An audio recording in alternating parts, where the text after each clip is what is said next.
All right. I am now joined by the People's Economist, Robert Larson, who is the author of Bit Tyrants and the Capitalism and Unfreedom, The Toll Road to Serfdom, and other books. He is also the House Economist at Current Affairs Magazine. How are you doing today, Rob? I'm doing great, man. It's a sunny spring day here in the Northwest, so I'm in a good mood naturally. My pale skin's excited to see the sun. Fair enough.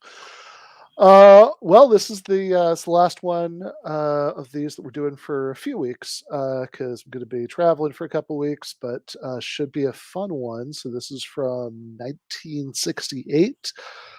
This is friend of the show, William F. Buckley, before he went to hell, in a discussion with the candidates of the Socialist Workers Party, which is kind of a crazy thing, and I think you do have to pause to give some props to Buckley and Firing Line for doing stuff like this. Although I mean, also maybe just a symptom of how different a time period it was, right? In some ways, that they, but I mean, it's kind of crazy that this even exists. It's true. It's hard to conceive of this today. I mean, yeah, you can go on Tucker if you are a huge breakout left wing figure, like an Amazon labor leader or something like that. Sure, and if you're willing to mostly just turn everything into a woke issue like Glenn Greenwald, then yes, there are steps you could take. Regrettably, it's hard to imagine, like a group of leftists getting invited on a right wing show today. I guess I mean, this is the era of the fairness doctrine and just having like a labor movement that everyone knows has some socialists in it. So maybe that's something that'll come back as our labor movement recovers. Maybe we'll get more actual broad programming under just menace of left wing street activism. Yeah, I mean, I'll also say that.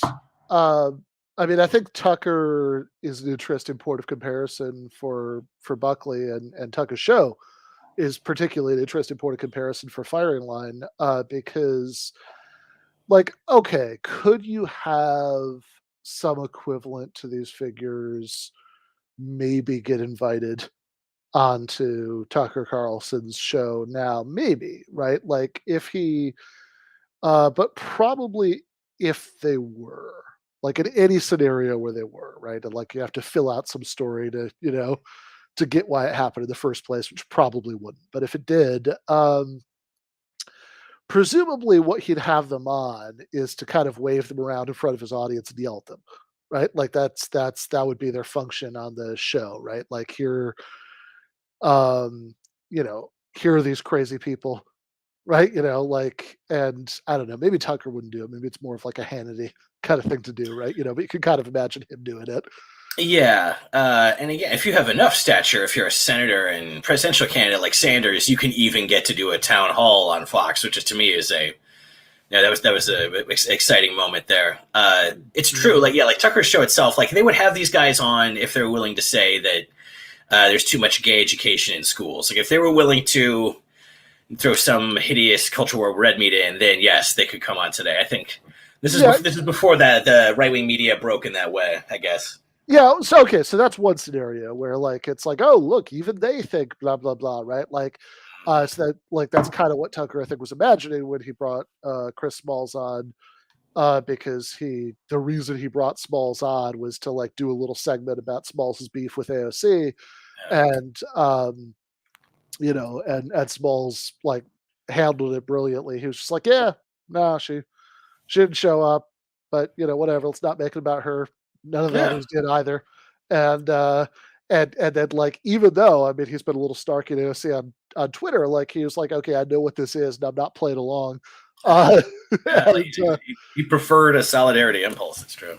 yeah, and so he, what he did is he just deflected it into talking about the union, and put Tucker into this weird position where he sort of had to be like, "Oh, well, what's next for the Amazon union?" Because, like, at that point in the conversation, there's nowhere else to go, right? I mean, like, what's he going to Yeah, say? that's Uh, great. He actually felt confused in addition to his confused look. Like it was an honest confused look for one moment.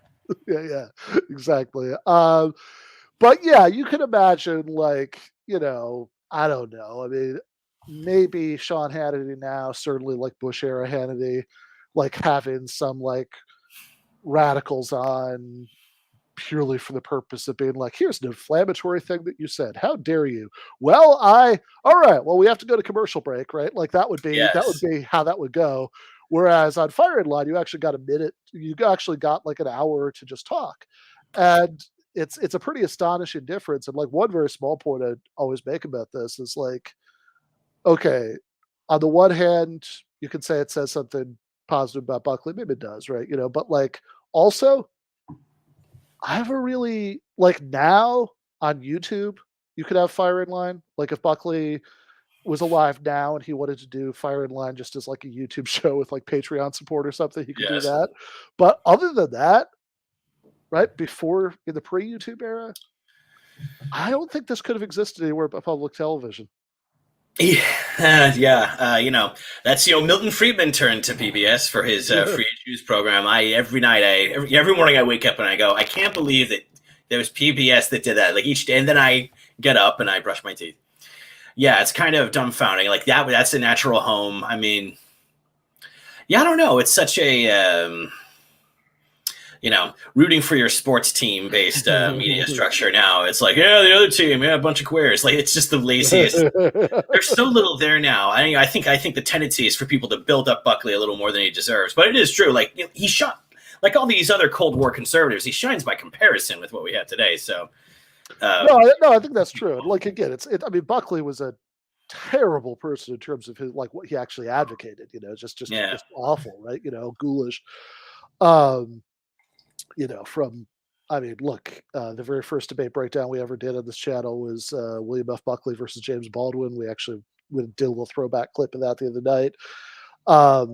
And my favorite moment of that debate, which is the one we did the clip of, is so Buckley is sort of doing this weird thing in his debate with James Baldwin, which is like it's not this is pre-Fire in Line, this is like at Oxford or something, and he says where he's like, look, I mean, you know, what do you want from us? Sure, you know, racial prejudice is bad, but you know, what are you going to do, right? You know, and then somebody in the audience yells out, well, you could let them vote in Mississippi, and his response to that is basically like, this is not exactly word for word, but this is the gist of it.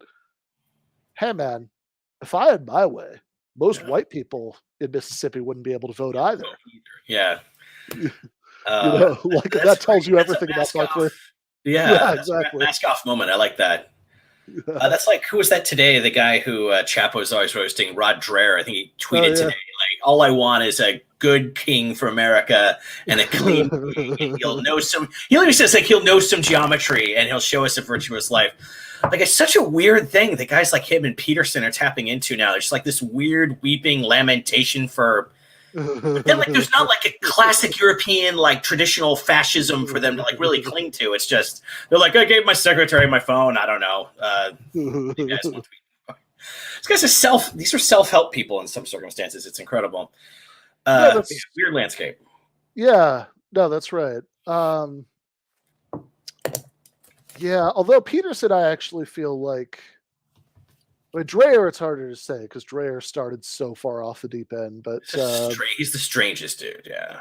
Yeah, I mean, like he literally, you know, he's like he believes in demonic possession and you know all that, right? But very real problems. Real problems, yes. Big issue. But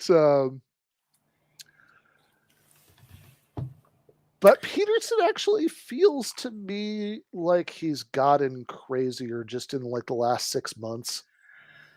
Yeah. You're definitely a closer observer. That's in the full philosophy wheelhouse. So I definitely defer to your judgment there. Like I'm less qualified. Just purely as a left Twitter denizen, it certainly seems crazier. But you can't trust that. Maybe just people are retweeting funnier stuff lately or something.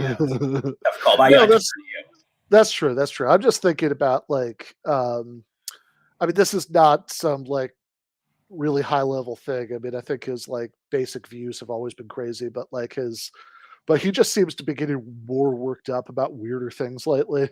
Like he was like I mean, we talked about this in the show on Monday, his tweet about how like the like woke people were like trying to like force him to like find heavier models attractive.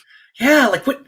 It's being featured. It's a market. You guys love markets. Turn to another market option that's got traditional anorexic models. Like, what do you think that went away? Because sometimes there's body positivity for a plus size model. God forbid. Like, I'm being forced to do this. Like, no, you're not. Like, you're the one who says you're not being forced in the market. Like, yeah, it's really just these guys can't take anything they don't like. The moment it's something that's not conservative and it's affect, it's I mean, literally, really intellectuals here.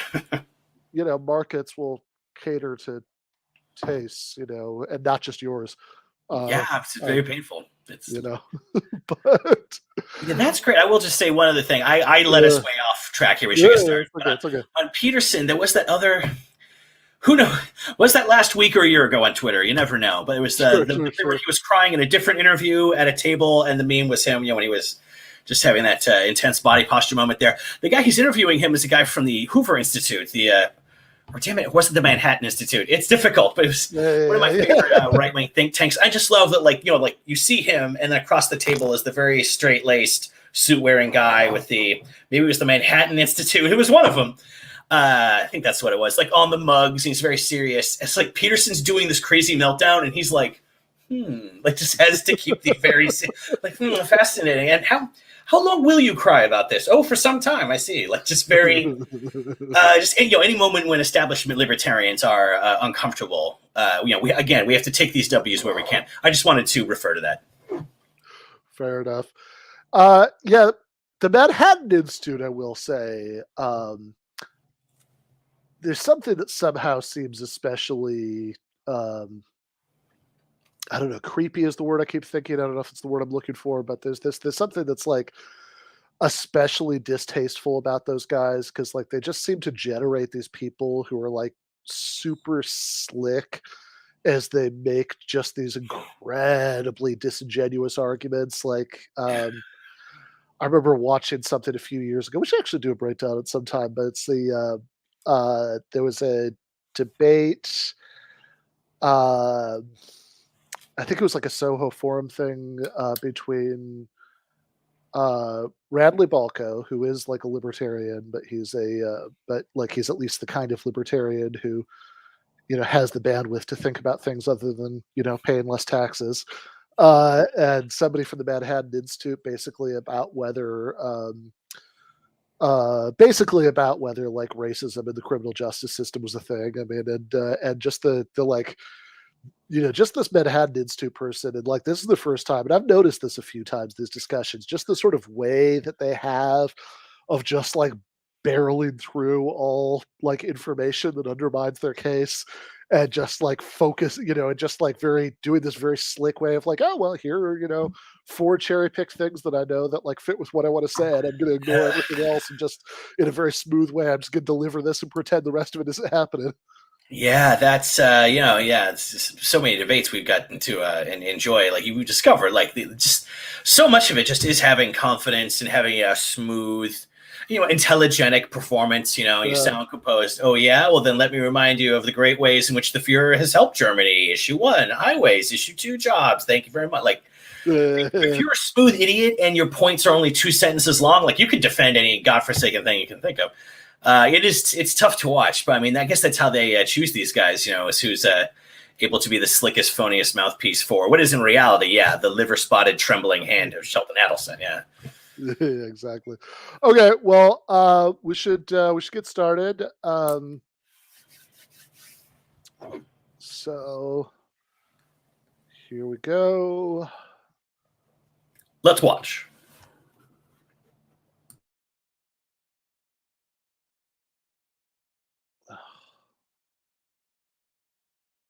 What's going on here?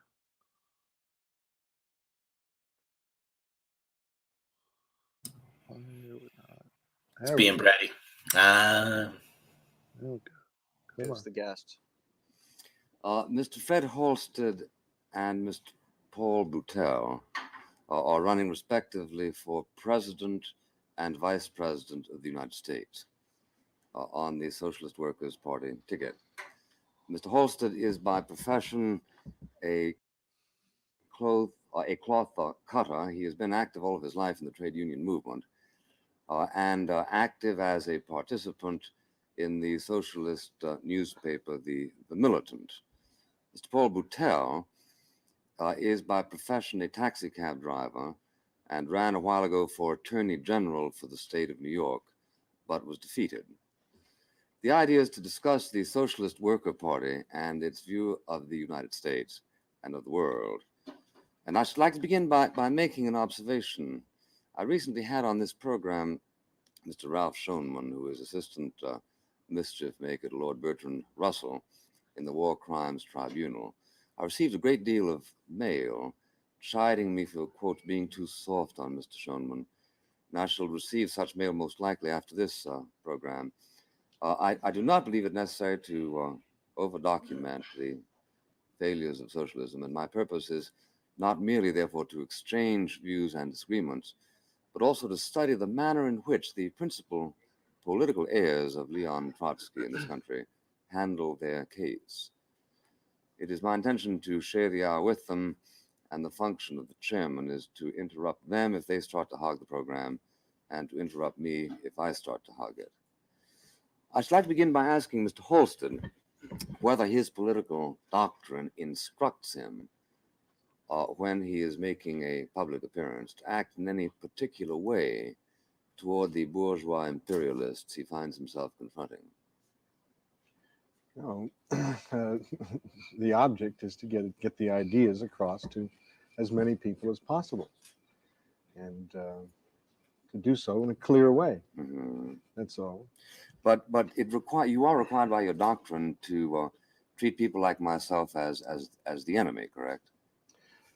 Not as an individual personal discourtesy, not by any means. You're the host on this program, and I No, but suppose I wasn't the host. recognize that. Well, get down to the politics, and we'll argue the politics. It's not a question of an individual personality. Well, the reason I ask this is because last time a member of your party was on a program in which I was also a program. We were both running for mayor. When I extended my hand, he said, "Well, I just want you to know that I want you to know that I disapprove of you before I shake your hand." I said, "Okay." And we went ahead and consummated that. But I wondered whether this was a sign of softness on his part that he should agree to shake hands.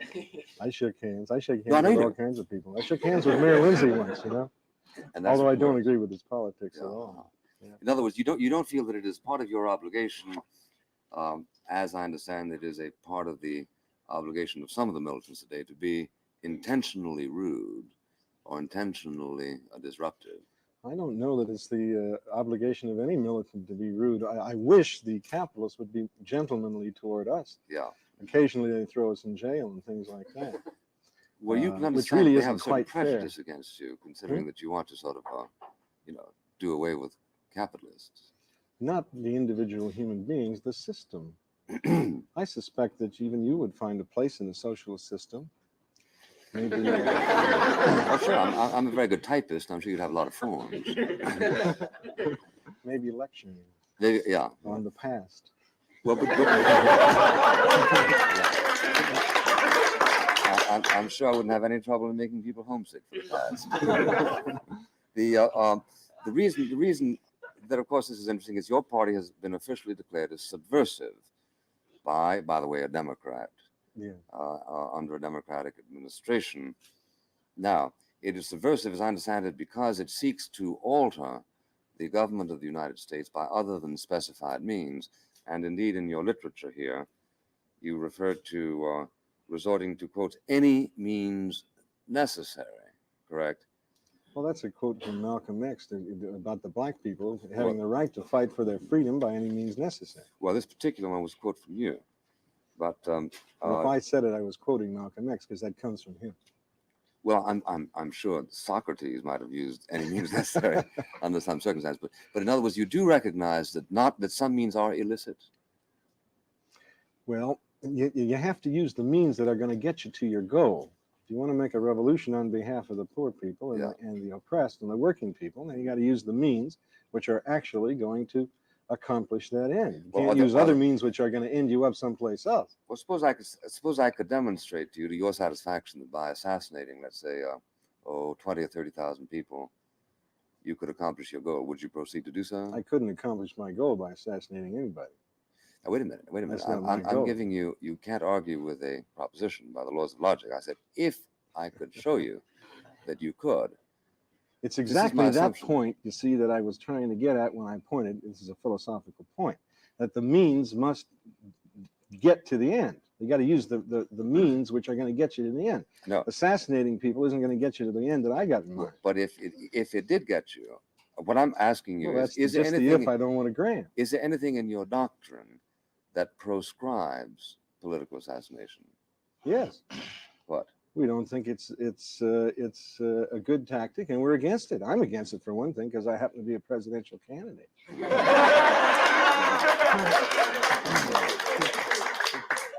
In other words, you don't yourself want to be assassinated. I don't want to see anybody else assassinated. You see, the assassination of Bobby Kennedy or John F. Kennedy, both of whom were my political opponents, didn't do me any good. They just get replaced by other people, and those assassinations are used as pretext for repressive measures against the American people. Let me see if I can make it clearer. Some people tell you that if you go in a jungle, you shouldn't bother to wipe a mosquito off your face because another one will reappear, and therefore it simply doesn't do any good. Now, this is one reason for not flicking a mosquito off your face, but that is not a moral argument against killing mosquitoes, is it?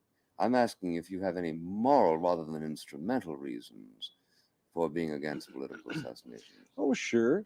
I don't like to see people killed. I'd like to avoid it if at all possible. Although I'm not a pacifist. I believe in self-defense. I recognize the right of a person to defend himself or of a country or a class or even a government to defend themselves under certain conditions. But I don't like to see killing. Yeah. Well, Mr. Boutel, I see here that you're an enthusiast for Mr. Castro, who has.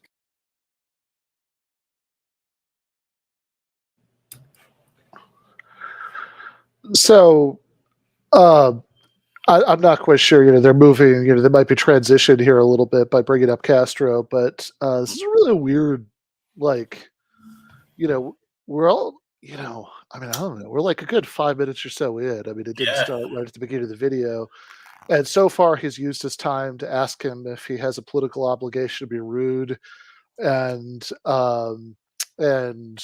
to demand to know whether, if hypothetically, assassinations would be like helpful to the socialist cause, whether he would support them, which is I think just seems like a really weird question to me. Like it's like, okay, if I told you that if you assassinated the mayor of your town tomorrow, the cancer would be cured as a result, would you do it? Yeah, I don't know. This is like, I have to say, you're right. Like this first 5 minutes of this, it's been like many minutes, and I'm like, come on, like come on now. If you could kill 10 people and get one part of socialism, like, would you do it? Like, this isn't like fun. This is social conservatives trying to back you into admitting that you embrace violence for socialism and you should be considered subversive by slimy Jack Kennedy.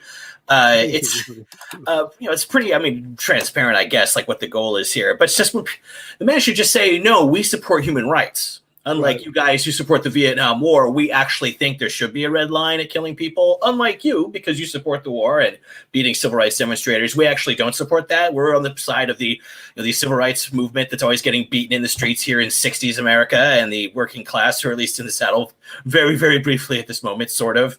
Like that's you say, like, we support human rights. And when he says, like, but if you could, would you? I used to say, I don't know, would you? If you could get your libertarian Christianism that you like, Bill, what? I don't know. Would you? That's because things don't work that way. I don't know, Bill. Would you? Why don't you tell me, and maybe then it'll help me think. Like, if you get some unanswerable bullshit question, just say, I don't fucking know. Would you do it? Jesus. Yeah, right. If you could, if the Soviet Union would fall instantly if you killed me right now, would you do it? Like, oh, you don't know, huh? Not very serious thinker. And if he says yes, you go, see, bloodthirsty vampire conservative, makes sense. Yeah, I don't know. I like this guy a lot. He's got good instincts, but I think he doesn't. You have to be as unprincipled as Bill Buckley to defeat him. I think that's the ugly truth.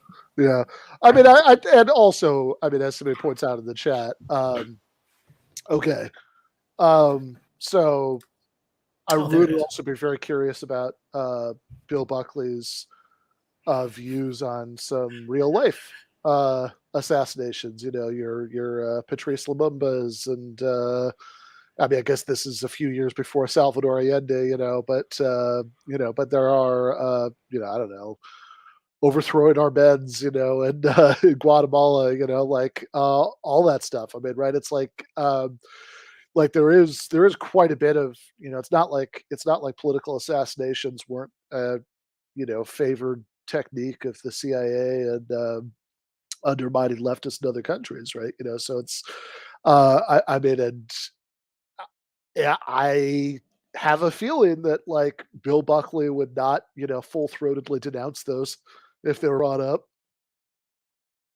It's true. I mean, we were killing a couple 100,000 people in Indonesia at this time in the Communist Party. I mean, what do you think about that, Bill? Obviously, that wasn't known at this time. I don't think 1968. I think it came out way later. But yeah, I mean, these guys.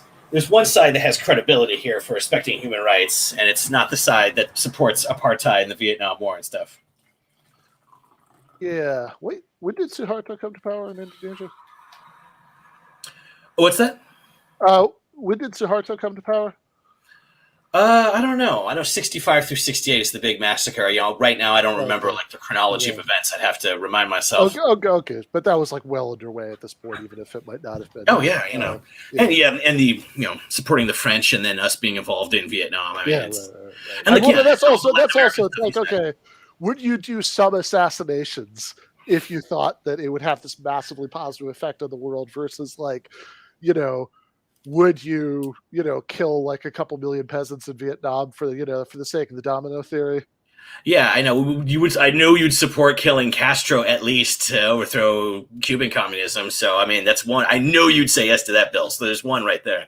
Yeah. I do love in the chat here, HG saying Bill Smugly, which I think is very funny. Thank you. And also, as Jeff points out, in the debate with Chomsky, who's defended the Greek dictatorship. I mean, I don't remember right off the top of my head whether that's before or after this, but it is that does seem relevant. But all right, well, hey, let's hear what he has to say about Castro. Yeah, it can only warm up from here.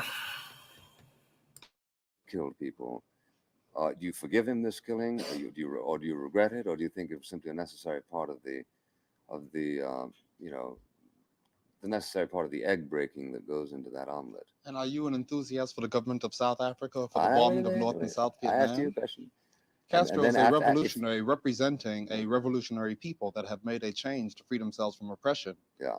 And the killing that took place under Batista of about 20,000 Cubans was in the sense of keeping a repressive system is very different from the killings that took place to change a system to bring about freedom and a new way of life. Right. So therefore, your answer is that you are in favor of Castro's assassination. Well, so there were a lot less killings in the revolution than there were by Batista. Well, in the first place, let's let that go. I happen to think it's not correct, but I'm asking whether you favor the however many there were.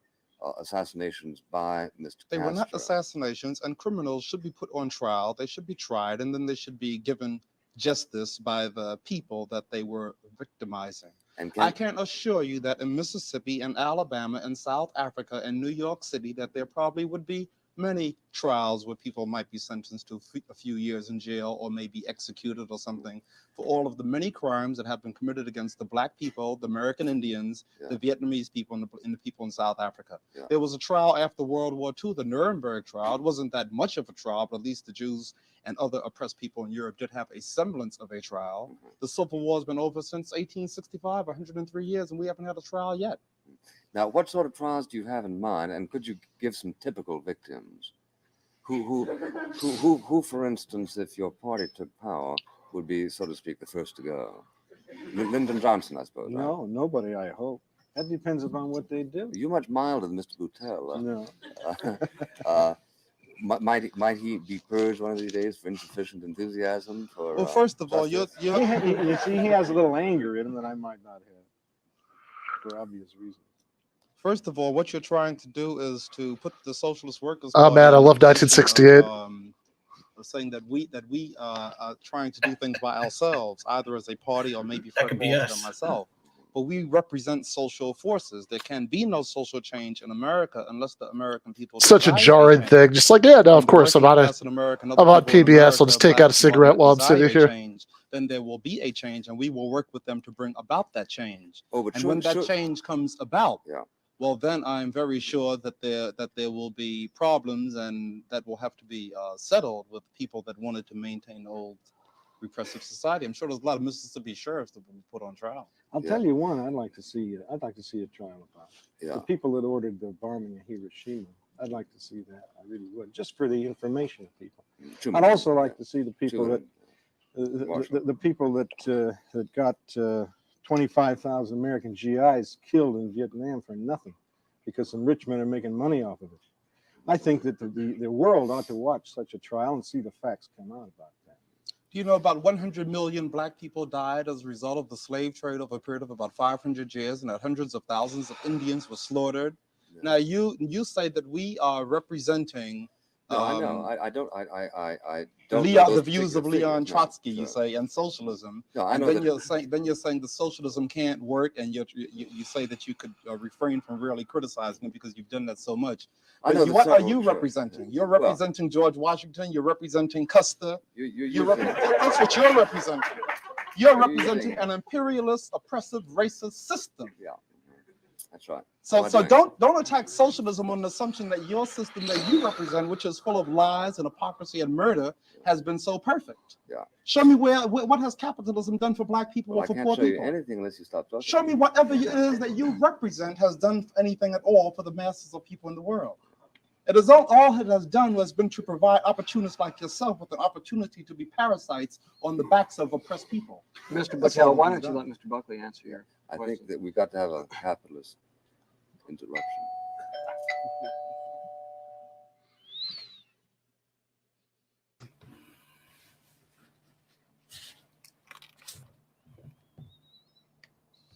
Yeah, pretty great, man. I love that. That guy is that physicalization. That is a cab driver's posture. That is great.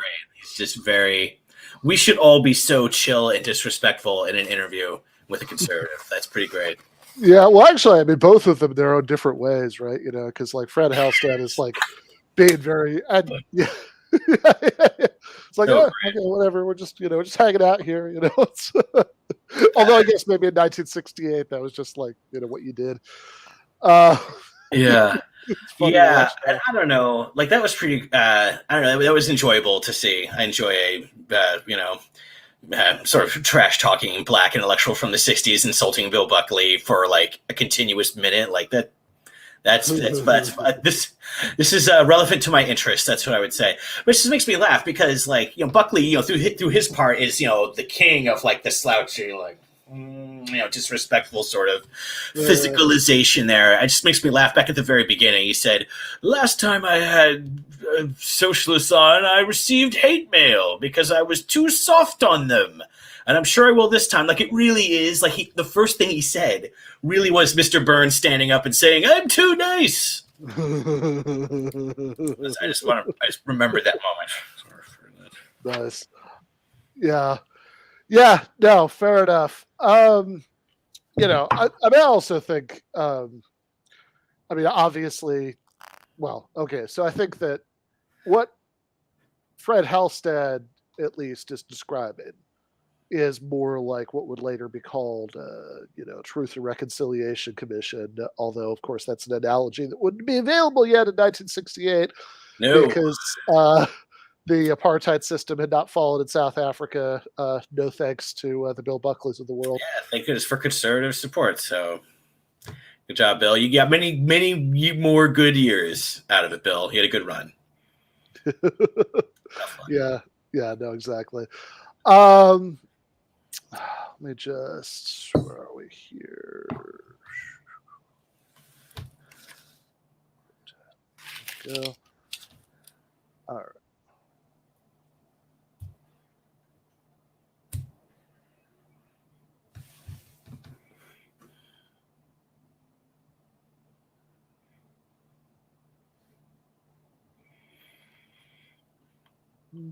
I'm just imagining the ads for cigarettes that would have filled this time. Mr. Patel, we were talking, or rather you were talking about our general involvement in crime. And you said that 100 million Negroes were killed over a period of 5... No, I said black people. Black people were killed over a period of 500 Roughly years. about 500 years. During which period black people presumably were selling them to white people or vice versa or whatever. In any case, you think I don't know where you got your figure. I'm not in the mood to dispute it because I think I know that hundreds of millions of people have been killed in the history of the world for all kinds of infamies: war, conquest, loot, idealism, religious hatred, and so on and so forth. So I don't think that you've come up with anything particularly new. I don't know why I have to hate the selling of slaves any more than I have to hate people who want to make slaves. Do you know I don't hate slave traders any more than I hate you, but it's all abstract. See, I see you as wanting to enslave people. The word slave. What's that? Do you know the origin of the word slave? Sure. Well, I know the Webster. I know where it comes from in Latin. It comes from. But I have an idea. You want to make a point. Yeah. Well, the point that I want to make is that, first of all, when you are trying to slander it by saying that it was black people that were responsible for black people being here in slavery, there were certain black tribes or certain chiefs that did participate in the slave trade, but there were also Europeans that sold Europeans into slavery for many years. The first slaves brought to America were white. As a matter of fact, since you are Irish, even though I know many Irish revolutionaries that wouldn't identify with you at all, but it was Irish people that were brought here as slaves too to this country. So but black people were the biggest victims of slavery over the last few hundred years. And the point I was trying to make was that you represent a system which has been responsible for exploiting and murdering people all over the world. You represent robbery, you represent lies, you represent oppression. You represent the forces that are bombing Vietnam, and we represent change, we represent peace. Mr. Patel, I represent a country that went to war in order to liberate the Negroes 100 years ago. Oh, they did. Wow. Yes. And there was, I'm sure I know some in Mississippi and Alabama that would like to hear that. Why don't you take a trip down there this summer and tell them that they are liberated? In fact, I know some in the outskirts of Chicago that would like to hear too, or Brooklyn's Bedford-Stuyvesant section. Liberation is to a considerable extent. Walk through Harlem tomorrow and tell us that we're liberated. Put it this way, Ms. Patel, I'm sure that if I ran for office in Mississippi, I would have more Negroes voting for me than for you.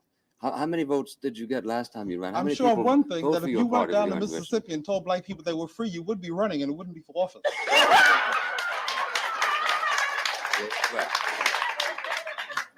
I think it altogether possible that the people you speak about representing are unconvinced by your analysis. If the Negro population of Mississippi were to decide to loathe this country and its traditions and its history and its past as vigorously as you enjoin it to do, it seems to me we'd have heard about it, right? Presumably, you're not going to be so anti-Negro as to suggest that people would voluntarily live in Mississippi if the conditions there were so ignoble.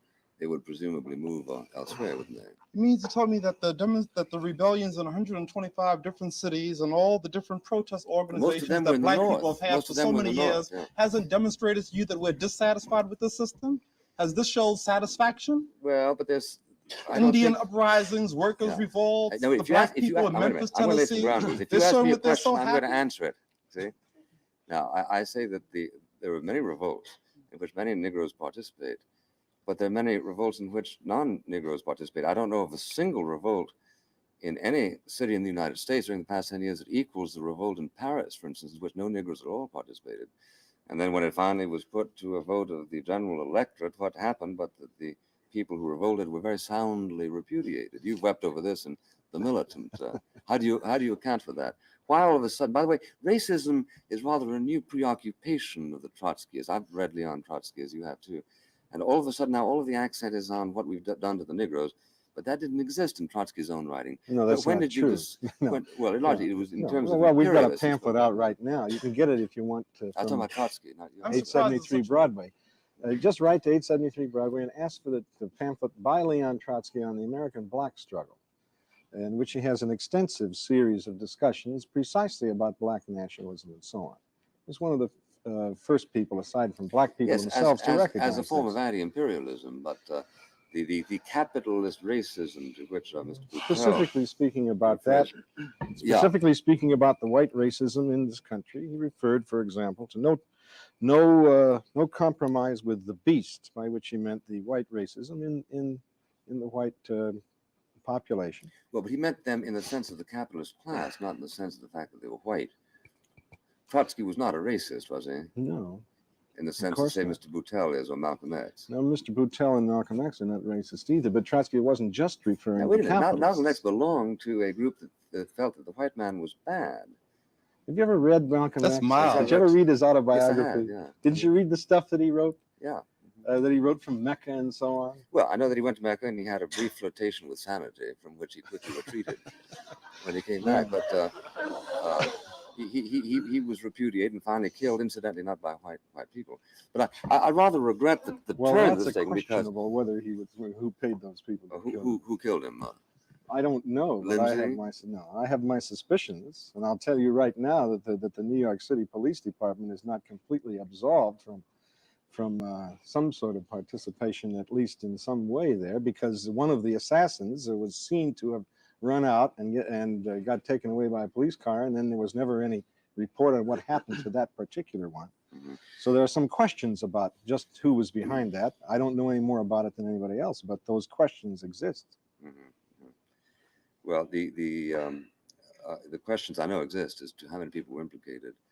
But as far as I'm aware, it was not suggested, in fact, that white people were implicated. But let me ask you both this question, in order to break away, if we can, from an attempt to say that the socialist movement is racist, which Leon Trotsky himself would have denounced. How do you account for the fact that a society that you understand is organized to hate you and to preserve itself doesn't put you all away? Do want to just pause on this for a second to, say, for the sake of calling balls and strikes, I will say I did read that pamphlet that Halston referred to many years ago, and I do think that whereas his heart was in the right place, I don't think Trotsky knew that much about the details of like the United States, and so I think he, I think he had a I think obviously he, you don't need to know that much to know that the conditions of black people in the United States in the 1930s were very bad, right? Which he certainly did know. But I also think that in some ways in that pamphlet, he endorses a kind of black nationalism that probably makes more sense in the distance than if you have like I think there's even a point, like one of the transcripts of his discussions with people from the SWP, where he asked if like American black people spoke a different language, than American white people. So, I think I would just put, one little grain of salt in the, in the Trotsky part of this, but overall, I actually don't think Buckley has landed that many points here. No, not in terms of the intensity, in terms of the perception of this. I will say though, it's familiar. Yeah, like some people are mentioning in the chat that like a lot of these themes are the same as what conservatives are saying now. Like it's racist against white people to bring up racism as an example. But the one I like is he says like, well, I think if I ran in office in a southern state, I would do better than you. Black person, like we say, like the people don't want what you're selling. Like that's a evergreen conservative thing. Like we've heard that. Like I think Epstein said that to you in the Villages, Ben, in your debate there. I believe that was one of the numerous times that's come up, as I recall. Like they love that one. Yeah.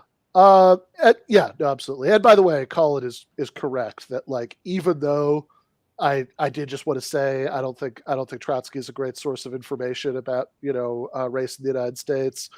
I also especially given that, like, again, I think he the actual Black freedom struggle in the 60s was about integration, and it's in some ways kind of the opposite, but but Cullen is absolutely right in the chat. Says Buckley's claim is that Trotskyists have only recently come to care about racism, which is total nonsense, right? That you have both Trotsky himself and various American Trotskyists who are writing about the issue throughout the 1930s. And I said, like, even like sort of zooming out the camera angle a little bit from specifically talking about the Trotskyists, in general, I mean, I think various sorts of radical socialists, including the Stalinists for that matter, were actually all over this issue at a time when almost nobody else was in the United States, right? I mean, I mean, there are many criticisms that you can make that I would agree with the Communist Party USA, but like it is, practically the only predominantly white organization that was making civil rights a major priority in like the 30s and 40s. Indeed, yeah. I think it came by that reputation pretty honestly. At that time, you couldn't have had more of a definitionally niche issue than race in the United States in terms of white politics.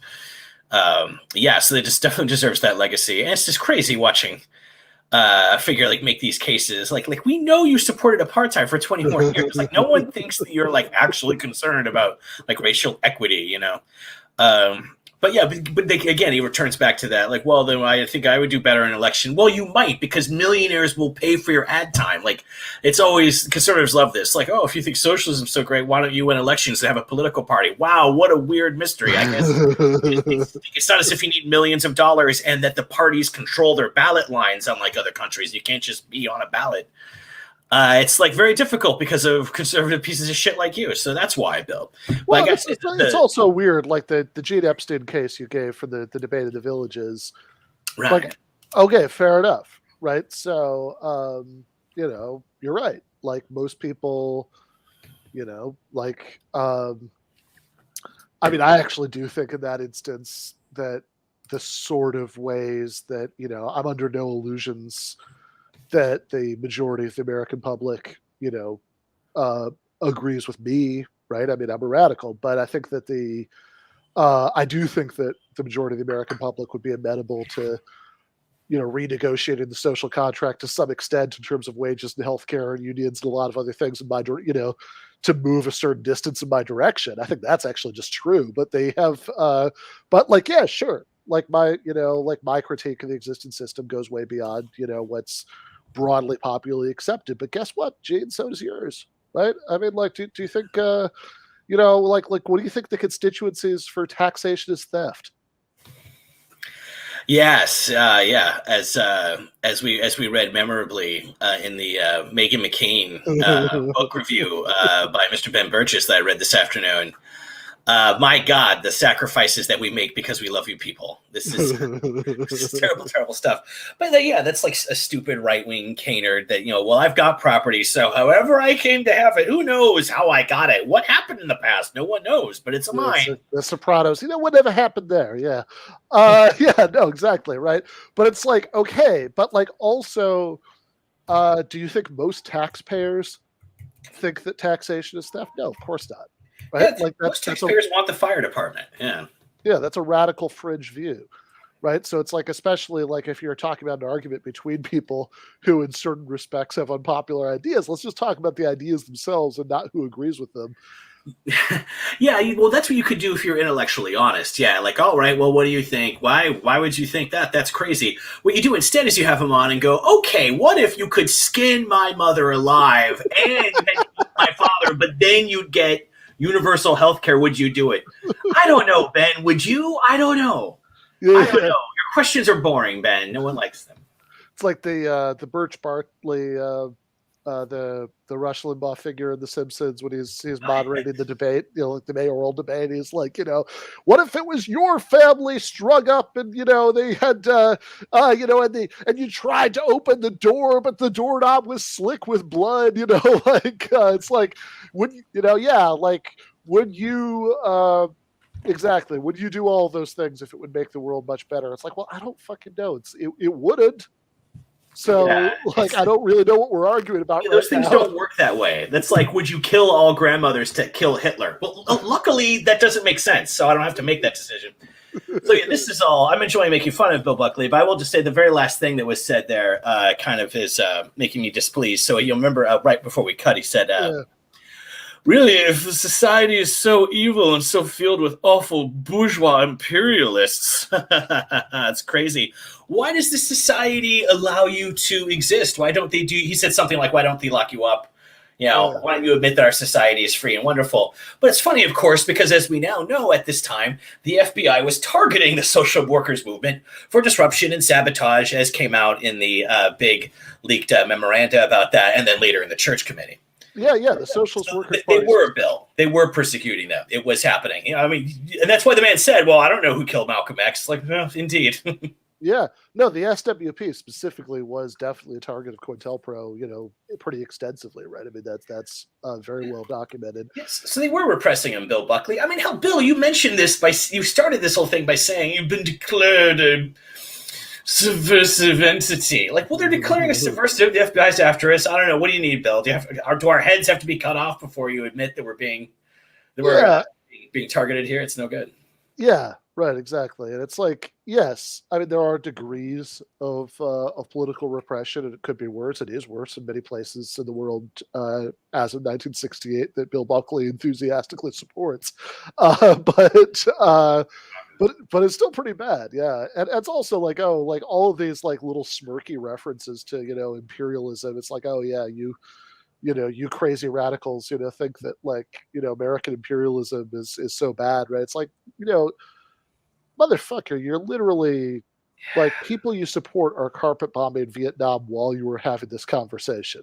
Yeah, like the kids are waking up to find their parents dead in a bomb crater because of what you are. Like, you are helping that.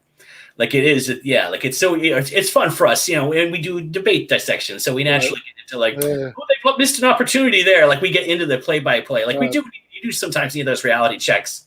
Like, people died on account of this bullshit. It's fairly. Yeah, exactly. All right, let's go. You know, how come the United States doesn't simply keep you behind bars? You know, you keep talking about our knocking all the traditions in this country. That's not true. One of the reasons is because we had a revolution which brought this country into existence, and out of which came the Bill of Rights, which guarantees to people the right of free speech and so on. And that's one of the good traditions in this country, which we fight for and which we enjoy, and which we continue to fight for, and fight for not only for ourselves but also for people we don't agree with. Well, would you defend, for instance, the Bill of Rights? Would you defend all of the Bill of Rights, even the understanding that property is among the rights of the individual? Well, as far as just personal property is concerned, we don't propose to take that away from anybody. It's a question of nationalizing basic major industries like Standard Oil and AT&T. What about, say, a delicatessen? No, not the corner delicatessen. You mean you don't want to nationalize that? No. Are you against Castro's wanting to nationalize it? Because he announced he was going to 2 months ago. Well, that's a Cuban problem, and they'll handle their problems in their way. I don't think it would be sensible to nationalize every corner delicatessen in the Bronx. Well, obviously it's a Cuban problem, and some problems are Uruguayan problems. But I'm asking you for your opinion of whether or not the kind of socialism that you believe in would insist on, at what point would it stop nationalizing? You see, you would not nationalize the delicatessen stores. Would you, let's say, nationalize the telephone company? Yes, definitely. The telephone company and the major corporations. What about the newspapers? Oh, by all means, the major ones. But I don't say that they should be run by the Socialist Workers Party. But have them run by various schools, colleges, trade unions, artists associations, and so on. We don't have free enterprise in this country anymore. It's not Jefferson's time. We have that's gone. We have the economy is dominated by big monopolies and the politics and the military. And the problem is that these big monopolies and the capitalist class, which owns them, sends the military off as the private protection agency of their investments overseas and gets a lot of ordinary American GIs killed for somebody else's profits. Well, if we're prepared to send 500,000 people to Vietnam to kill communists there, why don't we send just a few here to kill you? If we feel no moral scruples about this kind of thing. Well, you see, are we just inconsistent? That would be more sensible, incidentally, although I hope nobody goes around trying to kill me. But I'll tell you, if you're worried about communism coming to the United States, you shouldn't be off killing Vietnamese. You got to be worried about people that look like him and me. You got to be worried about me, as a matter of fact. Well, worry me. How many votes do you think it likely? How many people do you think it's likely that you're going to appeal to with your analysis, which some people consider sort of sick, of this country? Well, put it this way: who's conspiring you? Who's conspiring to keep you from winning over a majority of the American people to your position, since they're the ones who are oppressed, right? In other words, what you're doing is idealistic. You're helping. Have you ever heard of Charles Baird? You're supposed to be pretty well read. He's a historian. Well, he wrote a book called Economic Basis of Politics, the Economic Foundation of the Constitution. You should try to read it sometime. I better before you. And then you'll find. Well, don't give away your age too much. I wrote a long thesis about it. Okay, well then you should be aware then of the fact that the Constitution was not set up in the interest of the masses of the American people. And you should be aware that the book is discredited by all right wingers like yourself. Not right wing. Do you call Henry Steele Comager right wing? You should also be aware then of the fact that there are different election laws throughout the country that forbid organ parties like ours from getting on the ballot in every state. Yeah, we're going to be on a ballot this time in maybe 22 states. Last time it was 64, it was maybe 11. There are states like Ohio, for example, where you have to get 600,000 signatures. That is, we do, Socialist Workers Party, in order to get on the ballot, whereas a Democrat and a Republican have to get 2,000 each. Why is that? Well, because they were on the ballot before, and that's the way the law is. They had to start sometime, didn't they? Yes. Well, why didn't you enter the Democratic primary like Eugene McCarthy? Because we're. Just want to interject to talk about how disingenuous that last point was from Buckley. That. Well, they had to start sometime, did they? Like suggesting that at some point in the past, Democrats and Republicans had to get on the ballot using these exact same draconian laws, and this is total nonsense. That they so you read Seth Ackerman had a good long essay several years ago in Jacobin. It's called. Blueprint for a New Party, I think, something like that, where he, but it goes through Party of a New Type. Is that it? Okay, so I think Party of a New, so he has a couple, but I think Party of a New Type is actually the one I'm thinking of here, where he goes, he sort of does a deep dive on the history of election laws in the United States, and it's just not the case that like there was some sort of year zero for electioneering where everybody, had to go through requirements that strenuous. It's that at every state, like, again and again throughout American history, election laws in different states have been rewritten and rewritten to favor the interests of the main two parties and to make it harder, for challengers to to get off the ground. I mean, originally there was no such thing as like, you just like wrote down on the slip like what party you were voted for. This idea that like this the existing parties were grandfathered in by the time they had requirements like that, and they set the requirements that high specifically to make it harder for new entrants to come in. Yeah, like they designed the ballot access system like the parties did. I mean, it's like not a secret history. It's incredibly disingenuous. Like, I'd like my family to be the royal family. No, you can't. The Lannisters are the royal family, and they kill people. Well, they got in somehow. That means I can get in somehow. It's got to get my foot in the door. Like, what the fuck? Do I have degrees, you idiot? Just the fatuous naivete that these boobs will feign when they want to argue that markets aren't monopolized or whatever, or that it's it's easy to get your political party into office if you just have any support, you can just win an election. It's like, it's just fatuous. Like, it's just embarrassing. Like when these people say these in debates, I just want to say, like, just embarrassing yourself. Obama and Romney, those campaigns spent $1 billion in 2012. Right. $1 billion. So why can't you? Because of $1 billion, Bill. That's why. Yeah. In fact, like a party that did briefly manage to get on the ballot, like everywhere,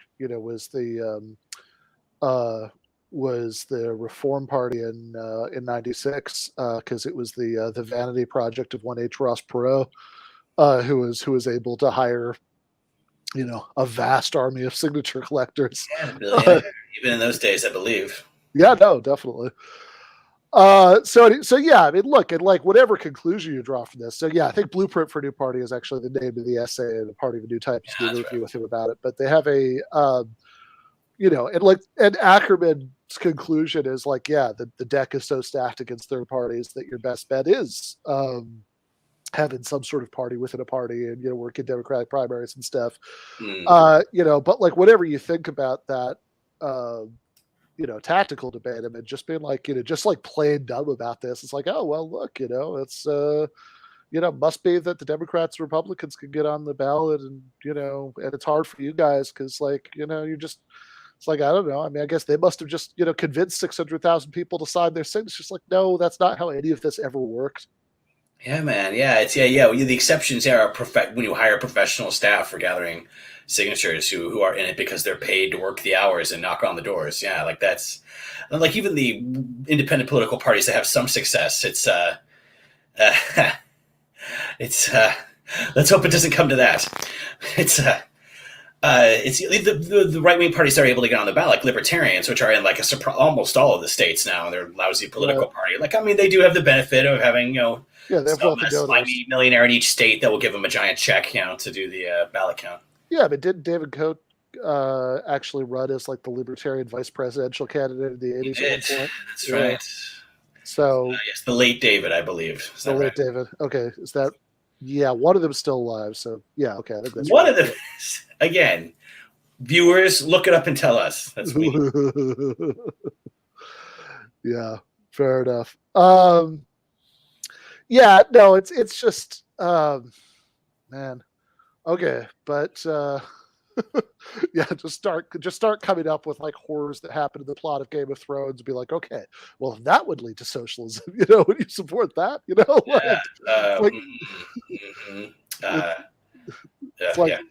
like, yeah, look, I mean, I think Helston's response on that earlier was like pretty reasonable, which is like, look, of course I don't like killing people as a matter of principle. If we're talking about trade-offs that existed in the real world, I would have to actually worry, about which I would, about how I would navigate those trade-offs. Fortunately, those don't exist, so the issue doesn't come up.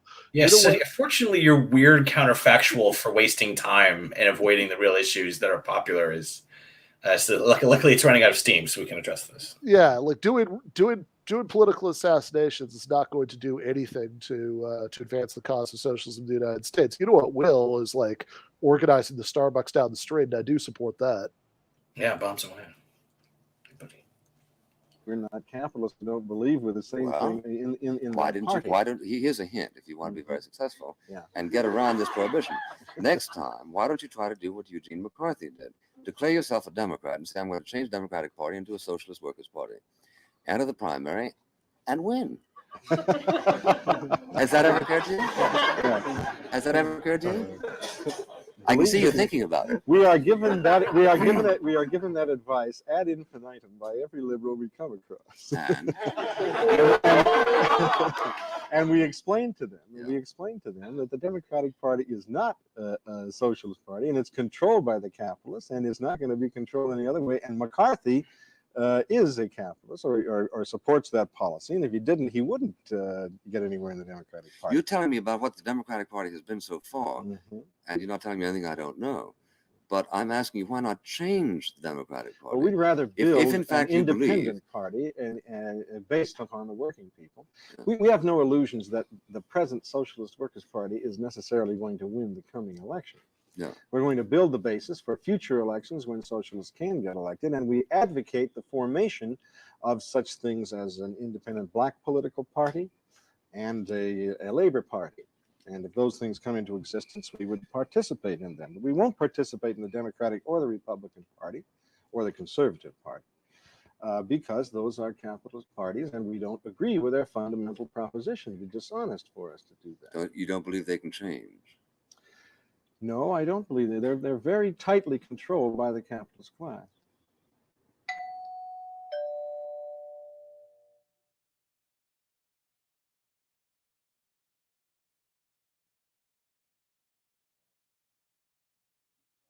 All right. Lucky Strike said, has it occurred to you to win a primary? Tell. Yes. Has it occurred to you to have $1 billion? Have you thought of being Michael Bloomberg? Have you thought of just having enough material base to win an election? Have you thought of that? Yeah, I also like the point in the chat that's like, you know, this whole idea that's like, okay, you don't currently have a majority of the population supporting you. Therefore, any complaints that you think the majority of the population has that are legitimate, must not be, right? Because otherwise they would have these complaints and, and they would see the justice of it and they would support you. It's like, okay, well, hold up. Let's track that back in history a little bit, right? Like, so if you were like an early suffragette, like, I'd say, well, if like most women, like, weren't on board with your movement yet, like, does that mean you're wrong? I mean, if you're an early abolitionist, like, you don't want kings, really? Like, why don't you get everyone to do an uprising? Oh, no one wants to because they know the king is good. No other answer is possible. Yeah, exactly. It's like, I don't know. I mean, it just seems like social change, by its very nature, tends to start out being advocated by a minority of people, and if you're very lucky and the stars all align in just the right way, just the right historical moment, that minority might become a majority. But I mean, like, it doesn't seem like, it's like, yeah, you have, most of the time, right? Like, most people accept the way that things are. And that in itself is that's pretty weak sauce as like a defense of, as like a defense of the system that, that's like, well, you can't be, it's like, anybody who expressed Republican sentiments at any time for, I don't know, between Julius Caesar and the French Revolution, must be wrong. Yeah. God, it's such a, of course, it's just like such a, like, anybody will see that is true. Like, the only way you think these like little feints are credible is if you're just kind of struggling to give the other side something that's difficult. We should continue that. I just want to say, I think it's tough though for the SWP presidential candidate here. His name, I forget it just in the moment because Michelle, thank you. Yeah, it's tough. He's a cloth cutter, and I think it's tough that he's the only one on stage with inadequate socks. See his nude chest, showing a lot of skin there, soldier. You gotta cover up there. You need better hosiery, so you should know better. Fair enough. Throughout your literature, and Mr. Halstead's, in fact, throughout the literature of your movement, there's an awful lot of talk about the control of America. We're all in Vietnam because some people are getting rich from it, so on and so forth. Would you describe to me the processes of this control? Now, for instance, I don't happen to feel control at this particular moment, but apparently I am. And I would like you to describe what it is that controls the majority of the American people, that makes them, for instance, vote for Democrats and Republicans rather than for socialists. Well, first of all, Woodrow Wilson gave some speeches in 1912, and they're in a book called The New Freedom, written in 1913, published in 1913 by Doubleday. And in that book, he said, the truth is we're all caught in a great economic system, which is heartless. The masters of the United States government are the combined capitalists and manufacturers thereof. Now, as far as the war in Vietnam is concerned, that war in Vietnam is being fought in the interest of the capitalist rulers of this country. Why? Because of the profits, the wealth of Southeast Asia. And I'm not going to quote to you from a radical source. I'm going to give you from the horse's mouth. Now, first of all, you could read U.S. Business, put out by the Chamber of Commerce, Washington, D.C., representing 4,750,000 companies, business, and professional men in America. Read the issue of February 1968. And it starts off with saying, when the war ends, a world of opportunities begin. And it is almost axiomatic in history that businessmen and traders follow behind the bullets, not to batten on the pursuits of misery, but to foster the civilized pursuits of industry and commerce. And then they begin to list all the different countries in Southeast Asia that they hope to profit from: Indonesia, Malaysia, Taiwan. And there's also something very interesting too about Taiwan. It says that American businessmen followed Chiang Kai-shek into Taiwan, an island nation that into Formosa. Yeah, an island nation that American kids, school children, were taught to call Formosa. They used the school system as a means of controlling the minds of the American youth, of the American people. Who's they? The ruling class that runs this country. And who's the ruling class? Give me an Well, example. they own the newspapers, Tom Watson, the TV, the TV Thomas station. Watson, give me an example. Henry Ford. Thomas Watson. Henry Ford, that kind of thing. Oh, Henry Ford, yes. Now, how come they're both in favor of pulling out of Vietnam? Well, you see, there are tactical differences among some segments of the ruling class on certain things. Now, in this magazine, U.S. Business, they want to see the shooting stop. They want to see the shooting stop so that they can begin to rob and exploit the wealth of Southeast Asia. They're not in favor of pulling out. They're in favor of staying in there, keeping American troops there, and keeping a section of control over there. Well, Not pulling out. What McCarthy isn't in happened, favor of pulling out either. Yes. what happened to their control when we pulled out of 17 countries between 1945 and 1960? A very interesting thing. Very yes, interesting. there was some mass uprisings among American GIs that contributed to that. I happen to be one of them. I was in the Navy, and they had me in China. I'd never heard of the Chinese Civil War until I was directly involved in it. A slight oversight, I thought, on the part of my government. But we had a going home movement to get out of there. And that spread among all the GIs in both Europe and particularly in Asia, and demanding demobilization, demanding to be brought home. And they had mothers and sisters and wives and so on pounding on congressmen's doors, and a tremendous and demonstrations in uniform overseas, and we forced a demobilization. That was one thing that contributed. In other words, that they confounded the capitalists by creating pressure that caused the capitalists to draw back, right? Yes. Now, why don't they create the same kind of pressure in behalf of such reforms as you're now proposing? That's just what we're trying to do. The last 2 years, I've been full-time on the Vietnam Peace Parade Committee, organizing big mass demonstrations against the war. I don't exclude that the present capitalist government can be forced to pull out of Vietnam. That'll only be one reform. They'll get into someplace else after that. Yeah. But I'm all for it. Who was it to put pressure on us to pull out of the Philippines? Was that one of your accomplishments also? America is still in the Philippines. America hasn't pulled out. That's why there's so much mass poverty and corruption in the Philippines. And MacArthur had a vested interest in going back to the Philippines because his father had a lot of land over there. I see. Because after the Spanish-American War, you should see. If you really want to get an education, come down to our headquarters at 873 Broadway, and we'll try to make you see, because you've had webs over your eyes for years. If the Philippines revolution had developed such power that it threatened to nationalize the investments and so on that the United States had there and that it wants to have in the future, then they would probably send troops in there to try to put that revolution down, because that's what they're doing. Mm-hmm. Why didn't we send troops to Cuba to protect our investments there? Unfortunately, we did, or we started to. They had a Cuban invasion that John F. Kennedy admitted that he planned. Well, why didn't he consummate it?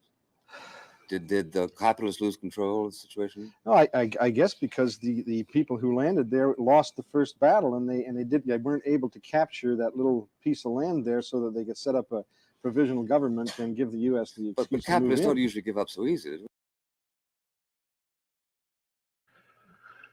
This is a pretty astonishing argument if you actually know anything about the Bay of Pigs.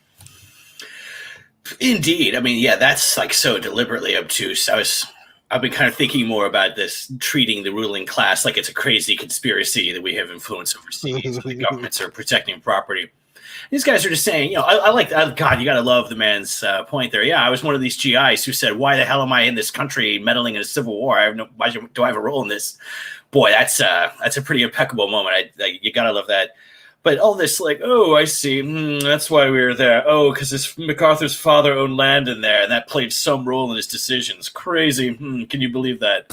like, I mean, fairly plausible. I mean, you guys, this is where a little economics will really help. You can say, like, the scale of American corporate FDI into Western Europe and the Philippines over this era means our ruling class owns a lot of their economies. They go in and buy it after wars and uprisings, higher sale prices. And then, our State Department can kind of nudge people. We cultivate relations with militaries to keep some strongmen in. And occasionally, it gets as far as flipping a government or, God help us, a war, It's not that crazy. I mean, this was some other country doing this. As soon as China has some kind of debt-based foreign policy, everyone's like, "Oh God, where do they get the idea that it's acceptable to dangle loans in front of poor countries and then gain control of their policy so you can put bases in them and extract resources from them?" It's insane. You just have to wonder where they got that evil idea. No, exactly. That drives me nuts. Again, it's a little FDI, foreign direct investment, settles. These guys don't have anywhere to hide. If you know some economics, you can. Nail them down somewhere. I mean, especially my God, I mean, this is 1968, right? So it's this is only a decade after the United Fruit Company coups in Latin America. This is that's a hell of a thing to play dumb about at this point. But also, So I mean, the China thing is funny because it's look, I'm very, very far from being a China apologist. I think those people on the left who do have that impulse, I think it's a very misguided impulse in many ways. I think it's a extremely, inegalitarian society and very far from being a model of what we would want. But also, you really start to look into that Belt and Road stuff. It's they are so much fucking nicer than the IMF is.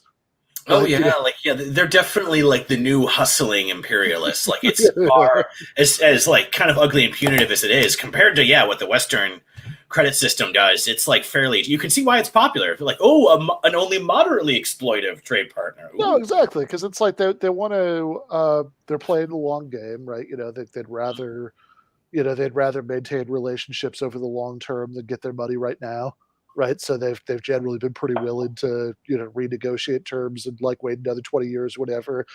It's not they're not and whatever. I mean, you could say maybe in 50 years if this continues, it'll be a very different story. But I mean, right now, right? You compare that to what. The IMF has done all over the world. You compare it to what the Troika did to Greece. It's God. It's I mean, it's just so gentle. The way that those loan arrangements in Africa work for the China. Yeah. Because those numbers are where the bear. That's how you counter idiots saying oh, what is this? Oh, I see. It's some conspiracy. It's not because these companies brag about how they bought up these assets. Our rich people bought their country and they have a lot of influence and they get our government to nudge their military, maybe overthrow it sometime. It's not that crazy. And again, it's not because as soon as it's China, they're using evil influence and investment to control. I see. The moment it's another country, everyone's just got the clearest fucking vision possible. It's very no, exactly. Well, I mean, look, it's I keep pointing out how amazing it was if a month ago. What is this May now? So I guess we're getting close to 3 months since the invasion of Ukraine started. When that happened, it was just pretty amazing to me to watch the American media discover that dropping cluster bombs on cities was a war crime. It's unbelievable. It's civilian-based reporting in a war, which is what it always should have fucking been. But imagine this reporting in Libya, or Yemen or Iraq. It's impossible to think of. No, exactly. That. Yeah, of course, you're right. It really isn't. I mean, it's obvious enough, but just as soon as it's the other party doing it, everyone cares about human rights. And look, my God, war is so ugly, and you move lines on maps, and it means crushing all these people. In a way, it could be good for America. Maybe this will give us a nice, fresh vaccine against war fever. Perhaps it could be helpful. Let's hope it works out that way. Yeah, I mean, maybe, right? I mean, that's I actually think that, it's probably relevant, for example, to I mean, assuming we can get through it without destroying the world first, but but it is probably relevant, right?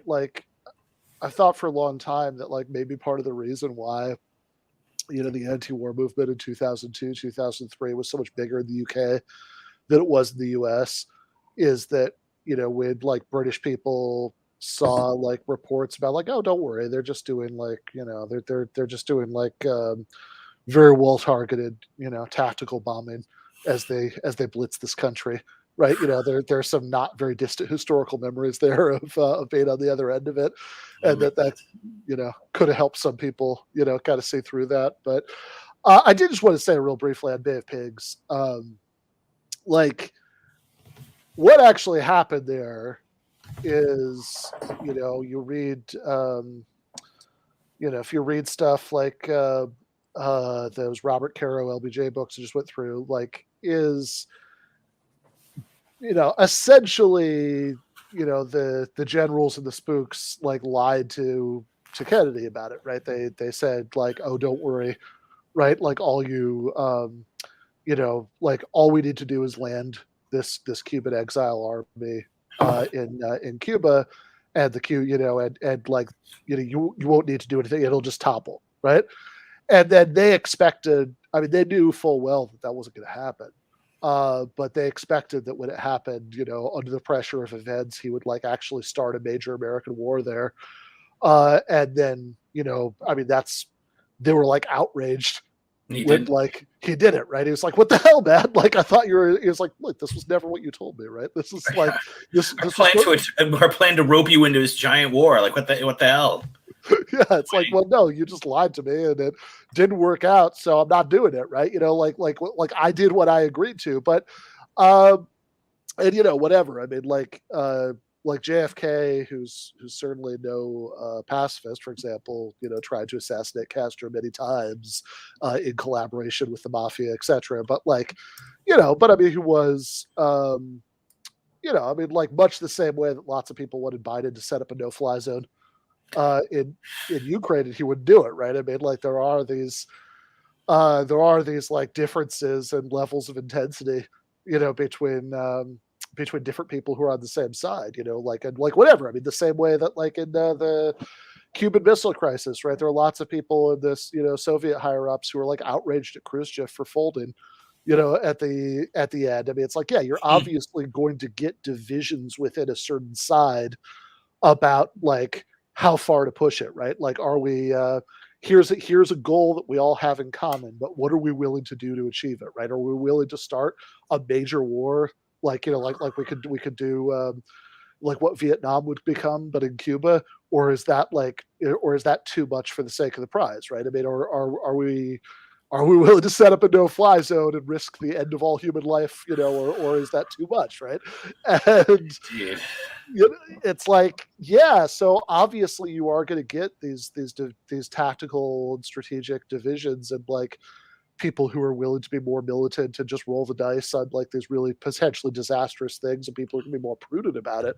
But notice that everybody's on the same basic side, right? Everybody within the American power structure basically did want Castro to be deposed and all of those people in Miami to get their sugar plantations back. Yes. It's true. Yeah, it's like a broad consensus, and even in this Cold War time, like that was common in media at this time to talk about like, oh, the different factions on the Central Committee of the Soviet Communist Party, and what does that mean? It looks like some hardliners are gaining power. Like they recognize that like all the Soviets want to maintain control over their European satellites, but they have different strategies. Like, again, as soon as it's someone else, they factions and ruling entity. They share interests, but they don't have complete shared interests. And so, yes, that gives them different levels of willingness to sacrifice and different trade-offs and calculations they want to make. Again, it's just like the most obvious part of like the calculations that you make when you're a powerful institution or person. And when it's someone else, we can see it clearly. When it's us, you need crazy mid-century conservative vision where the country is under siege from juvenile delinquency and blacks in their jazz music, and there might be a socialist professor somewhere. So will we be destroyed next year? Who knows? Thank God you have us conservatives to protect you and to try to start the fucking Bay of Pigs and to turn it into a war. Right. It's like, I mean, look, I mean, this might be a succinct way to put the point. Like, you'll notice that nobody in the the division within the Kennedy administration was, do we like go all out and like engage in Cuba and like turn Cuba into what Vietnam would be, versus is it not worth it? That was the division. Nobody in the Kennedy administration was like, oh, we should intervene on the side of Castro, right? Yeah. You do have broadly shared goals. Yeah, there's not even like a piece for neutrality and non-involvement. Yeah, let alone supporting the regime. Yeah, I mean that makes a consensus. It's as simple as that. Yeah. All right. I mean, we went back again in Vietnam. They still haven't given up. They threatened it again. They've been threatening continuously. That's one reason for the Cuban Missile Crisis. I'm talking about why didn't we protect, or what was it? I'm sure you have the figures. $5 billion worth of $1 billion, $2 billion worth of investment in Cuba. I say they tried. They just couldn't get away with it. Castro was too well armed. They figured it to be, and he did what he had to do and got as much help as he could from every place in the world. Back in 1960, 1961, we could very easily have taken Cuba easily. I don't think it would have been so easy. The Cuban people are armed, and you'd have had another Vietnam on your hands. We don't know whether the Cuban people are in favor of the existing government, do we? I think because there haven't been any elections, have there? Has there been any in South Africa or any free elections? There's all kinds of elections. What about the Negro situation in the South? There's all kinds of elections. It's what they call ignoratio elenchi, a term often used by Charles Beard. Stokely Carmichael went to Cuba. I'm sure you're aware of that. And the black population of Cuba is greater in proportion than the black population here in America. But yet Carmichael is not a threat to Cuba. Why is that? The commander-in-chief of the Cuban army is a black man, Juan Almeida. The views of the Socialist Workers Party is we want to bring about an end to the war in Vietnam. I don't think workers' control of industry, and enter profits going to kill people all over the world, and let the human race and let people come first before profits. Well, but my point is, we want to destroy what you represent. You see, the Cuban people are armed, and they want to overthrow Castro. Sounds good to me. Yeah. What did you say? The Cuban people are armed, and if they wanted to overthrow Castro, they could do it. Well, now, but they don't want to. What makes you think that they could overthrow Castro, considering that Castro is in control of the army? No, but the people, you see, have got guns in their own houses all over Cuba. Anybody can have a gun. And if they want to overthrow the government there, they could do it easy. In other words, you assume that they don't want to throw over the government. Is that correct? Good Look magazine. In that case, why don't they have free elections? Good Look magazine of December 1967. They've got more elections in Cuba than we've got, incidentally. Why don't they have free elections in Cuba? They've got a lot of free elections in Cuba. They don't have them for Castro. And that's a Cuban problem, which they'll solve in their own fashion. Everything becomes a problem extrinsic to your concern when you run into any difficulty, don't you? Why don't I say to you it's a Philippine problem, therefore don't talk about anything about the Philippines? No, you can. Or when you talk about Mississippi, I say, well, that's a Mississippi problem. Because how would you like if other people argued with you the way you argue with other people? Saying it's a Cuban problem. You see, the time for North Americans to be telling other people how to run their countries is over. That's why I make that statement. Yeah, but it's a very important statement. Even a socialist government in this country wouldn't tell Cuba, well, you ought to do this and you ought to do that. That's up to the Cubans. We just have friendly relations and trade with them and with people all over the world and let them handle their own problems. And we bring our troops home from other countries and stop trying to put down their revolutions. They'll solve their problems better without us there. I'm not saying. But they have elections in Cuba for plant managers and for officers in the lower officers in the militia and so on. All kinds. They got more control over their day-to-day lives than people have in this country. I'm sure they elect their own executioners as far as that's concerned. The revolution was an election. There's an election that is going to be taking place in South Africa within the next few years. And I'm in favor of that election. The black people in South Africa can't vote through the ballot, so they're going to vote another way. Yeah. And the Cuban people did that too. They couldn't vote through the ballot to change the system, so they had an election. I think you've made it quite clear that when you talk about respecting freedom and free elections, you're both being extremely hypocritical. I think this may be one of the reasons why you don't get more support than you do. No.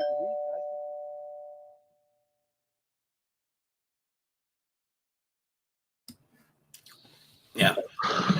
As we've said, Buckley does have people on more than you would get today, but he also uses his control of God's doorbell too. Nice moments like, I made my point then, let's all pause and think about that point I made. Yeah. Yeah, that should be a nonpartisan device, I think. Yeah.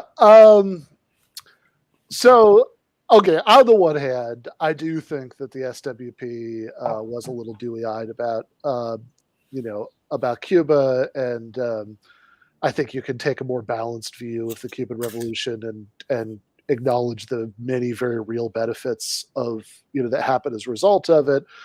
and like the very real kinds of progress that have happened there, and also like the very, you know, undemocratic things about it. And, you know, you can like, you know, I don't think it has to be a package deal. I think you can say there are good and bad things about Cuban society, and you can make the criticisms where they're warranted, which would be my approach. And I do think that Buckley actually did like get a couple of points in that part of the discussion, because I do think the SWP people are being a little bit evasive about that. That said, I also think, like, I don't know, he used some Latin phrase I'm not familiar with. You know, sorry guys, I'm you know, I'm from the Midwest. You know, I'm not you know, I'm not really that up in my Latin vocabulary. And he mumbles too, so and it's not so easy to get his English, let alone the Latin. You know, but I suppose if he were having this conversation in 2022 instead of 1968, he would have said "whataboutism," because that's the sort of accusation he was making, and it is a, you know, it's like, oh yes, I understand what you're going to do, and what about the Negro problem in Mississippi? You know, like, it's like, okay, but also what about that, right? Because like that seems like a fair point. Because if you're going to say that the SWP people are being inconsistent by not supporting democracy everywhere, and like maybe you've even got a point to a certain extent, but it's like, okay, but shouldn't we talk about whether you're being any more consistent? I mean, let's talk about Greece, Bill.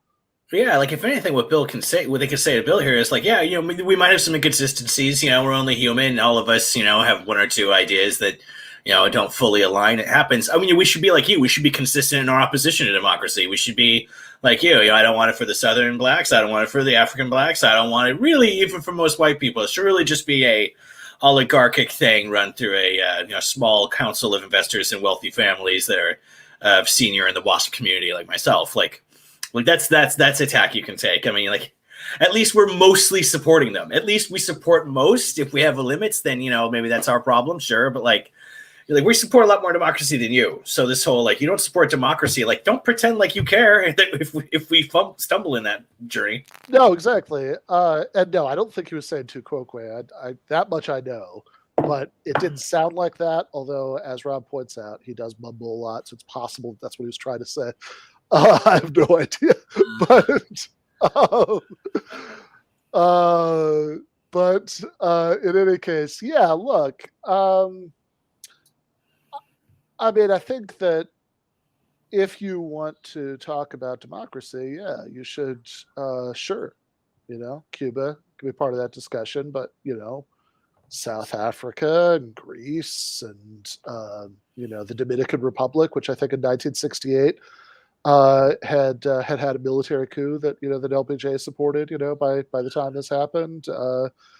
Bring in, what's his name, Trujillo? No, that's not him. But there's, you know, there are a bunch of these guys who Duvalier, I guess. No, Duvalier was Haiti. Caribbean, never mind. Yeah, well, right next door, but yeah, same island, but yeah, different country. But yeah, I mean, you know, you like, man, how about Haiti? You know, like it seems like there are a bunch of places where a good company man, like Bill Buckley, you know, I think they're. I'm not 100% sure how well confirmed this is, but you know, he. But I, you know, he was certainly supportive of the CIA, and maybe more than supportive. But you know, whatever. Like somebody like Bill Buckley would have supported all these things. So it's like, yeah, if you want to talk about democracy and you want to accuse, especially if you're already in the business of accusing other people about being inconsistent by, you know, not supporting democracy enough, right? You know, then like, come on, man. It's like let's talk about all of it. I mean, this is why I hate that like whataboutism accusation so much, because like in practice, it's just a way of like shutting down the conversation when people are starting to like test you for consistency. Yeah. It's true. Yeah, it's one of those phrases that stops discussion when people think, oh, okay, is it? I don't know. Yeah, I like what, again, in reference to the chat, what Jemt said earlier, Buckley is mostly quips and deflection. Yeah. That's that's very true. Yeah, it's a very descriptive. That's not bad. Thank you, Jemt. Yeah. All right.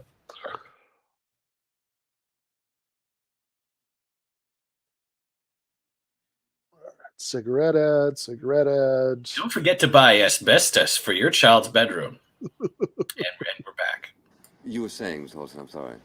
I was saying, when you talk about elections, you see, we don't have elections now to say who's going to run or how is going to be run one of these major corporations. We would propose that we do, that these major corporations be nationalized and that the boards of directors be elected by the people who work in them, rather than appointed by the small number of major stockholders as at present, and that the economy be planned by representatives elected from the various industries, schools, and so on, and work out a national plan to dispose of the surplus that's created in a way to the benefit of the people. Like, for example, you can't get a low-rent public housing program in New York City that means much now, because the private corporations can't make any money off of it.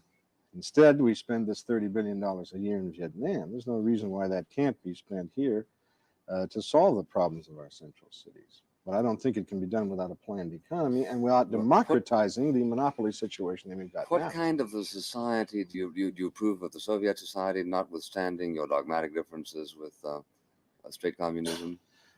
We approve of the nationalized economy, the planned economy they have, the Russian Revolution. We don't approve of the totalitarian aspects, the lack of individual human freedoms, freedom of speech, the lack of ability to read any book you want to read, and so on. But there are communists in the Soviet Union that are fighting for those freedoms, and I trust they will win them. Just as there are communist students in Poland fighting for these things, and in Czechoslovakia and Yugoslavia, and so on. How do you account for the fact that after 50 years of socialism in the Soviet Union, the living conditions are infinitely worse, even in their best cities, than they are in our worst? Infinitely. But you have to compare it with what they had before. Well, I mean the number of rooms Because they hosted World War II. Yes. I mean, would be another reason. Yeah. That's one difficulty they have. But compared to what they had before, they've made tremendous advances, and they still have a long way to go.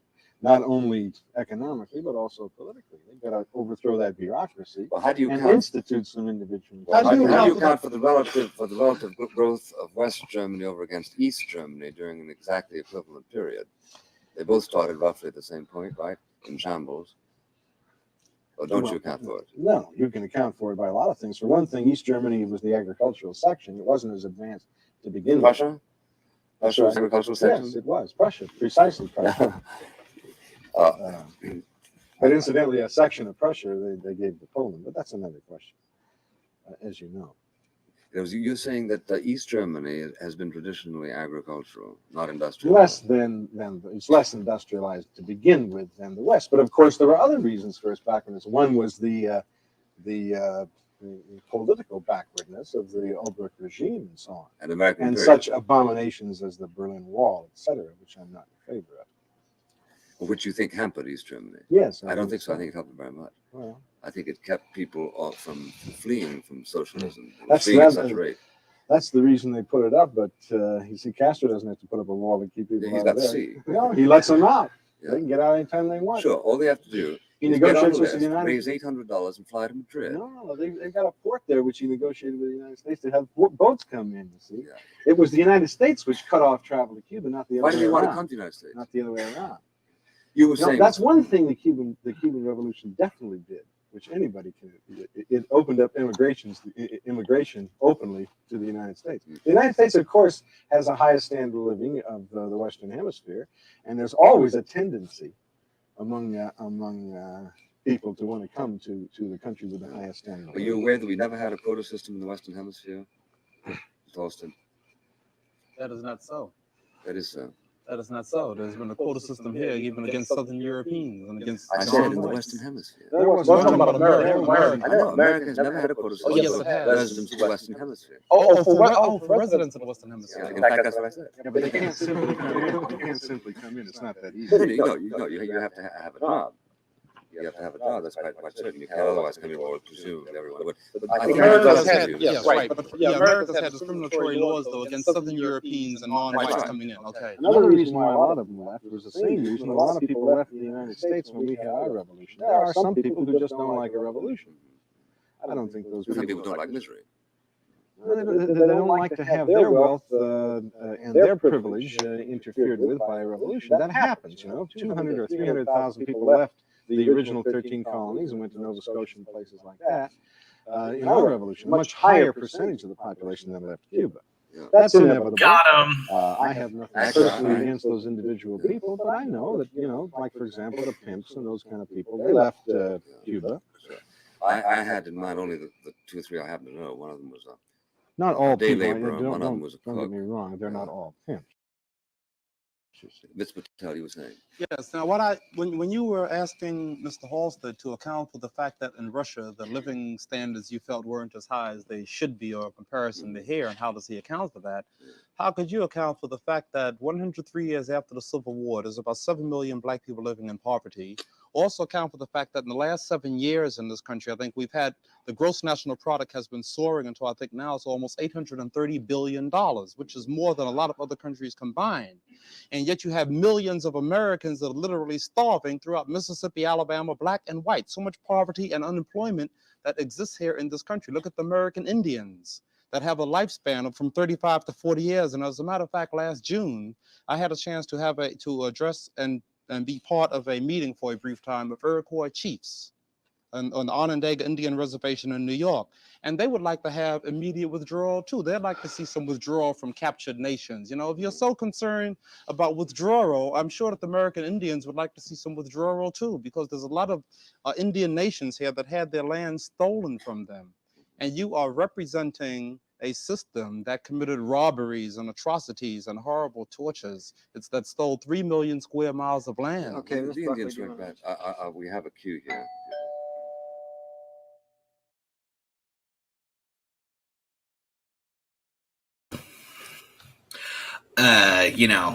I don't know a lot about Cuban history particularly, so I don't have a huge amount to say about that. But I do love why is it after communism things are infinitely worse? Like, I wouldn't say infinitely worse. Like, the richest Russian in history was that last czar, after all. Like, infinitely is kind of strong.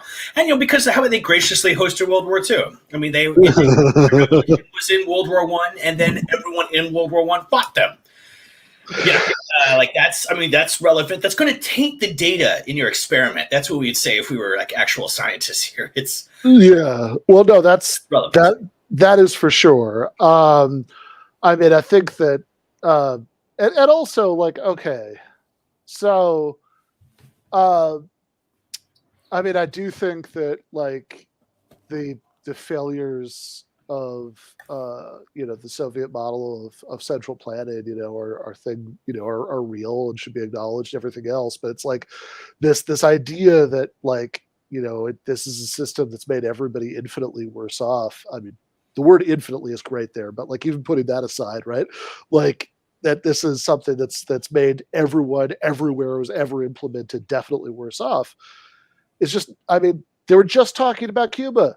Right? Like if there's one place where you can't make that argument at all, right? It's definitely Cuba, right? That they have, just in terms of looking at the stats on, literacy and infant mortality and life expectancy and all that stuff, right? It definitely, it definitely was an improvement there. And I love that factoid about the, people leaving for Canada, after the American Revolution. God, that's like such a perfect return volley. That's just great. Yeah, even revolutions we think are good. People leave. You don't judge these people individually. You support policies and changing the society. Like, it's pretty ferocious. I like that. I like him saying, "Oh, it's crazy. So Cubans are supposed to raise $800 to fly to Spain. How are they supposed to do that? Oh, these poor Cubans. Like, you just said we should just win elections in America. Like, that's reasonable, but raising $800 isn't legal. I'm not sure. Yeah, well, not to mention that he's, for one thing, I guess I'm not certain about where America's immigration laws were at in 1968. But I think it was probably already more restrictive as far as Latin America goes than Buckley's portrayed as being here. But hey, parity of reasoning. It's an impossible ask for a Cuban to raise $800 to make it to Madrid.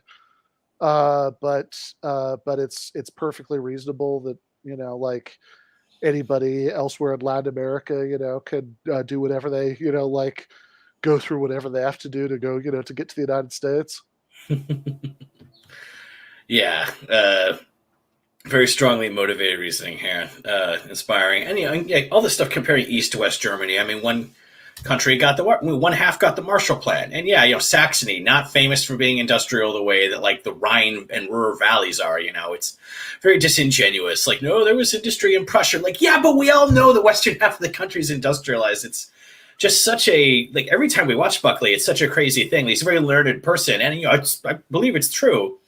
But he will like feign weird, dumb ignorance that like any social science grad student would be way too embarrassed to, cop to, as long as it allows him to evade like obvious points. So that's just when these guys a moment ago got to give like their basic positive program. You should elect corporate officers, and we should have some national economic planning. As soon as 35 minutes into the debate, like they were allowed to give their basic policies, it's like, oh shit, this sounds pretty good. Damn, people are going to start paying attention to this. Racial equality. Oh God, the Native American, of course. Like, oh God, to stop them. If you could bring back Joseph Stalin in order to get universal dental care, which you could see it's going to go back. Yeah, no, exactly. Yeah, when they actually did lay out the positive program, it was like 30 seconds, but it sounded great. Yes, it's important. Try and find it. Try and find it, fans. Yeah, no, I think that's. I think that's all right. I mean, I think that I think that the things that they could be faulted here for are over romanticizing Cuba and understating the flaws of the the Soviet economic model. Although, also anything, man, I really wish Bill Buckley had been willing to engage them on that program, because it's like, okay, so what are the what are the things they said they wanted to nationalize that would be a terrible thing to nationalize, right? They said, yes on the phone company, no on the delicatessen, yes on the newspapers was the bold one, or at least the big newspapers, yes, and let them be run by civil society. Like that's honestly, the media is one of the toughest ones for socialism, like how to deal with it. Yeah, I think one state-run newspaper, decapitate the Journal or the Times or something and run them, and then let the rest be run by civil society is a relatively good way of splitting that difference, because that's tough. Like nationalizing media, like everyone, like that divides a crowd. Like that's the thinner ice. But like taking them out of corporate hands, but not putting them under state control, or at least mostly like letting civil society entities have custody over that capital and operate it not in a commercial interest. Like that's pretty good. It's been a while since I've kind of forgot about that option. I like that. So yeah, strengthen up as soon as actual issues are allowed to be discussed. Yeah, exactly. Yeah, no, I think that's right. I mean, this is actually one of the earlier articles I wrote for Jacobin was called "A Free Press is Too Important to Be Left to the Capitalists" or something. Which, as right after that article came out, Bhaskar was on the Michael Brooks show, and Michael gave him some shit about that title. He's like, how did you miss something as obvious as "A Free Press is Too Important to Be Left to a Free Market"? Like that's such an obviously better title. But yeah, I think I think that's like roughly along the lines of what I said in there, that you could you could have a combination of some state ownership with like relative autonomy, the way that you have for like the BBC, and and some and some forms of cooperative ownership of other media organs.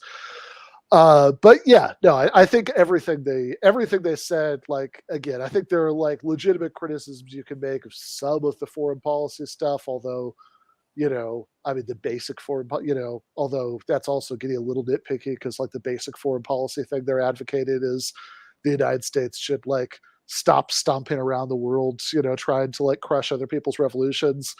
And but like certainly the positive domestic vision, sounds great to me. I mean, it's a shame that it wasn't attached to a more realistic electoral strategy, but I mean, like everything they're saying about what they wanted sounds great. Yeah, I think indeed. And yeah, as far as the foreign policy stuff, I mean, honestly, my opinion is like Well, Buckley is just pushing them in this direction constantly. Like, but don't you realize the official enemy is evil?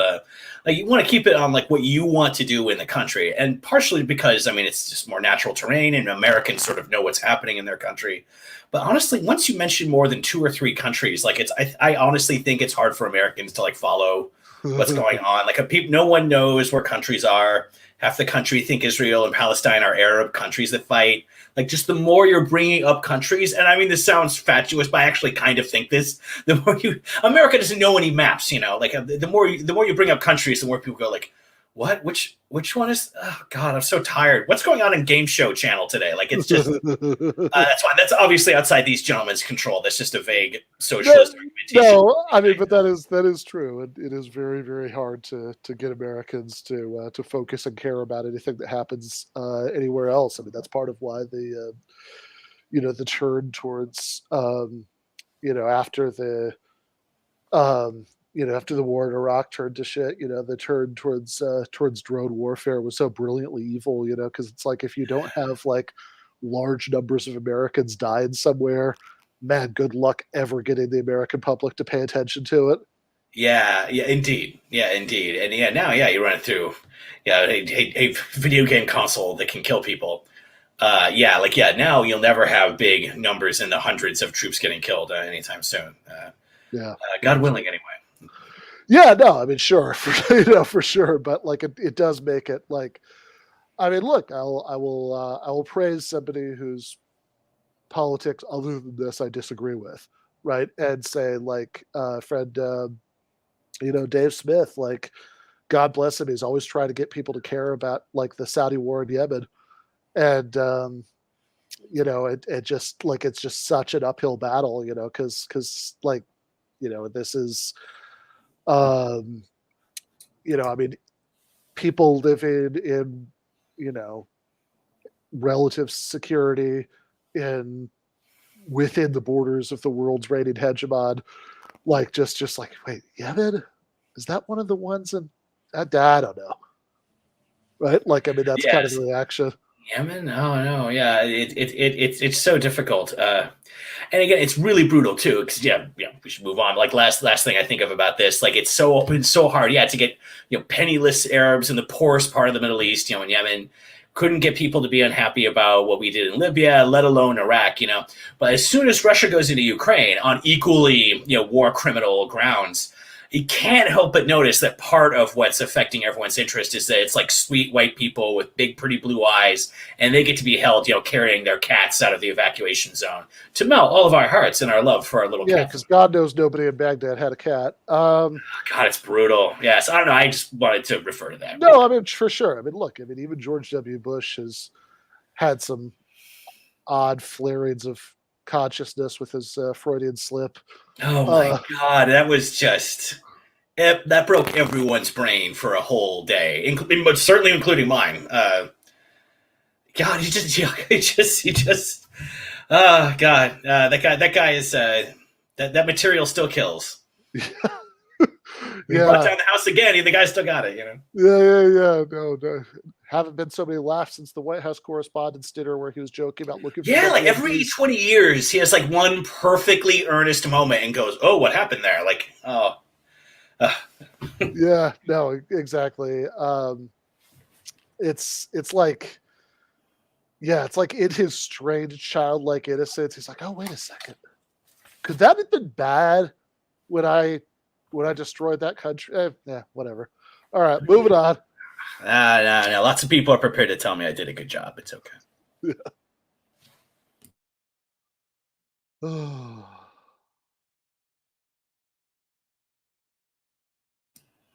DDT commercial.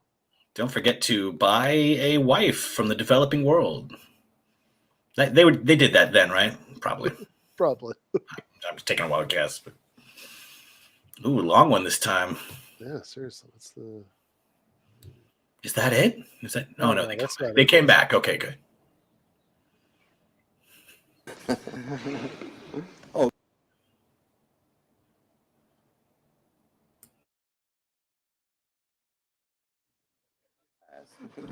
Should I show some teeth? Oh, Mr. Patel, Yes. you say, how do I account for all of this? Well, is that really a fair question? Because I haven't asked you, how do you account for the fact that we have 75 million jobs, that we have a level of affluence, even among the poorest people here, which exceeds the level of affluence in the upper middle class in other countries? I don't think that I'm personally responsible for every bit of unemployment, every bit of misery, and I don't think the system is. I simply think that no government has ever devised a system in which poverty simply doesn't exist, or misery of any kind. I think that the genius of the capitalist system is not in what it hasn't accomplished, but in what it has accomplished. There's a question over here. This is to Mr. This is to Mr. Halstead. You said that you're in favor of nationalizing the newspapers. In that instance, would Mr. Buckley... Those are big capitalist enterprises. Go on. Oh, well, do you consider the National Review a big capitalist enterprise? And would Mr. Buckley be able to print his views? I wouldn't say big, even though they're adverse to yours. Well, I don't see why why under a socialist system he shouldn't be able to put out as many copies as we put out of our socialist paper now. Expressing whatever view he wants. Yes, we'll take the Daily News and let him have the militant. Why can't the Daily News? No, I'm not saying the paper. The resource. Well, why can't the Daily News or the New York Times or the Philadelphia Inquirer print what they want to print? And why would you take them over? Well, I wouldn't take them over, but I'd suggest that people who work in them do, and that they be taken over perhaps by the students at Columbia University or this or that writers' union. Well, but why by a private capitalist, you see, who has control over that huge public opinion source? Mr. Halstead, just because he's rich. Mr. Halstead, you said that you would favor a planned national economy. Mm-hmm. You also said that you would favor, and this I would assume since corporations are economic beings, this would include, they'd be under the plan. You also said that workers should have a voice in the corporation. Do you believe that what voice should the workers have? I believe that the industries ought to be run by boards of directors that are elected by the people who work in them, including all the workers who work in them. And the planned economy should come in where? Yes, you have to have a national planning board, which is representative of each of the industries, also elected. Would this tell the board of directors what to do? As far as the overall production plan, obviously, you'd have to have a national plan. Why would they vote for? What makes you think that the policies would then be different?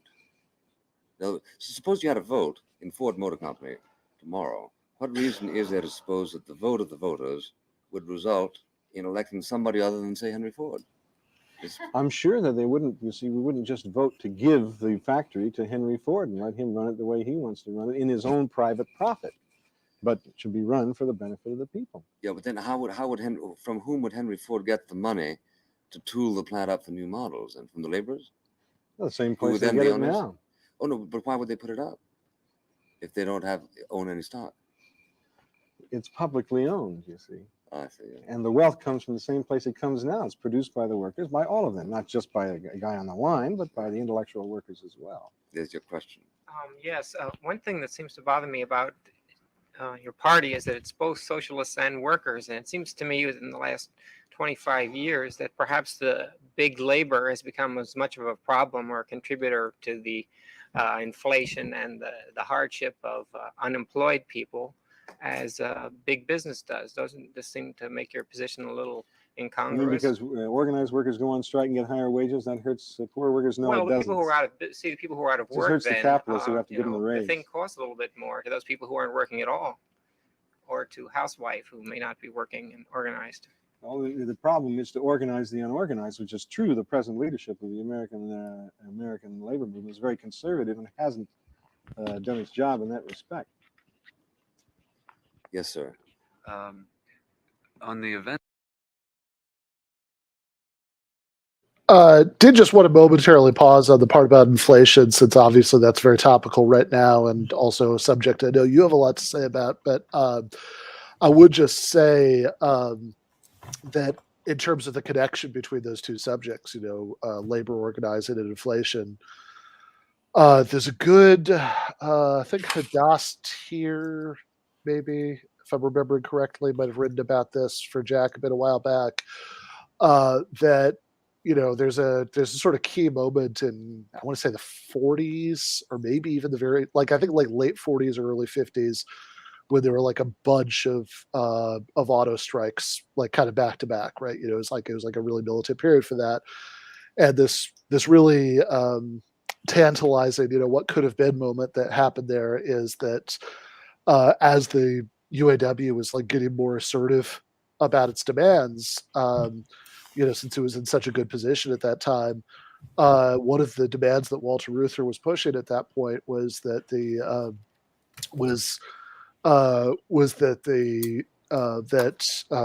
auto companies not pass on any of the costs of higher wages to the consumer, and to guarantee this, they wanted them to open the books, right, to show the internal accounting, and then they ended up, being defeated and backing down on that. But I think that is a very suggestive point, right? I think there's actually a way that working class organization can actually be a solution to this problem. Man, that's a great point. I've got to get that one down. That's fantastic. That's a great example. It's interesting too. I remember reading I forget what book that was, some collection of Martin Luther King's works, and he talks about how organization and movements are how people gain power and how you make changes in society. And he's drawing parallels to the labor movement and the civil rights movement. He's saying our organization is how we have power, and that's important. I remember the example he uses. I refer to this in Capitalism versus Freedom. Is he says he says organization, that is how we get power. And what is power? It is the ability of Walter Reuther, the head of the United Auto Workers, to tell General Motors no when General Motors wants them to say yes. Like, that is what power is. Like, the example he literally turns to, and he's like, it's great. This is how we get power, and stick it to these giant bastards. So that's like incredibly apropos. I do love that. Yeah. And inflation, my God, it's a terrible gift to reactionary politicians because it brings middle-class people around to, it brings them back to, makes it easier to convince them. Remember, you would be a great capitalist. You would be Richard Branson by now if it wasn't for Democrats and taxes and feminists keeping you from getting dates, which used to be a thing I used as a joke to satirize conservatives, and now they just full on fucking say that. But I like that. Buckley starts out, and the questioners here are like, well, that's capitalism's big achievement. It's great wealth, and isn't that what we should think of? And again, they're always amazed. It's like Jordan Peterson debating Slavoj Žižek. Like, half the debate is him being amazed that Marxists admit that capitalism creates wealth. Just like page 1 of like socialist. Like, my God. It's my God. Did you know Marx? He wrote like a series of books. Like, yes, we did know that. Literally, an intellectual. Literally, the first chapter of the Communist Manifesto. Yes. Yeah, like the short one that even idiots read in college. Yes, like it's like they just page 1. It's page 1 stuff. So that's kind of a bummer. But also, I gotta say, there was a defense of capitalism Buckley gave that I've never heard. I will say, we get into reading books by libertarians and writing books to debunk them. You feel like you've heard all of the anti-socialist arguments, but every once in a while you get a new one. And I never heard that one before. Buckley said, well, if we give the workers democracy, workers control, why do you think they choose anything different than what we have now? Don't you think that they would happily say, yes, leave control of my health insurance in the hand of some wealthy person who spends most of his time skiing to decide what should happen? Oh, what makes you think they'd choose anything different? Don't you think that if we had a socialist vote on the economy, people would say, I prefer for Bill Gates to be able to make love to my wife on our honeymoon? I think that's fantastic. I've never heard that one before. I'm sure, I'm sure it's been around. Obviously, this is from '68. It's been around. I can see why that one didn't catch on. I can see why that's not one that like the Federalist uses a lot. If all the workers at the warehouses got to vote on it, I don't think that they would just. I don't think that they would vote Bezos the funds for the spaceship. I think again, this is where the conservatives are down to earth. They're right-wing populists, which is a real thing, and so like they're in touch with the guys. I think we can all say, if you talk to some agricultural day laborers working in the climate changed heat of Southern California, I'm sure they would all say in their difficult English, they would express that they are very content with our food processing company's shareholder buyback program. It's raised returns on our equity partners to very high levels. It's difficult to imagine they would have any complaints about the firm. I mean, our share price is very high. I mean, it's meeting its goals. Yeah, I enjoy that. I just want to say that's a contribution by Buckley that I will enjoy making fun of later when I make dinner.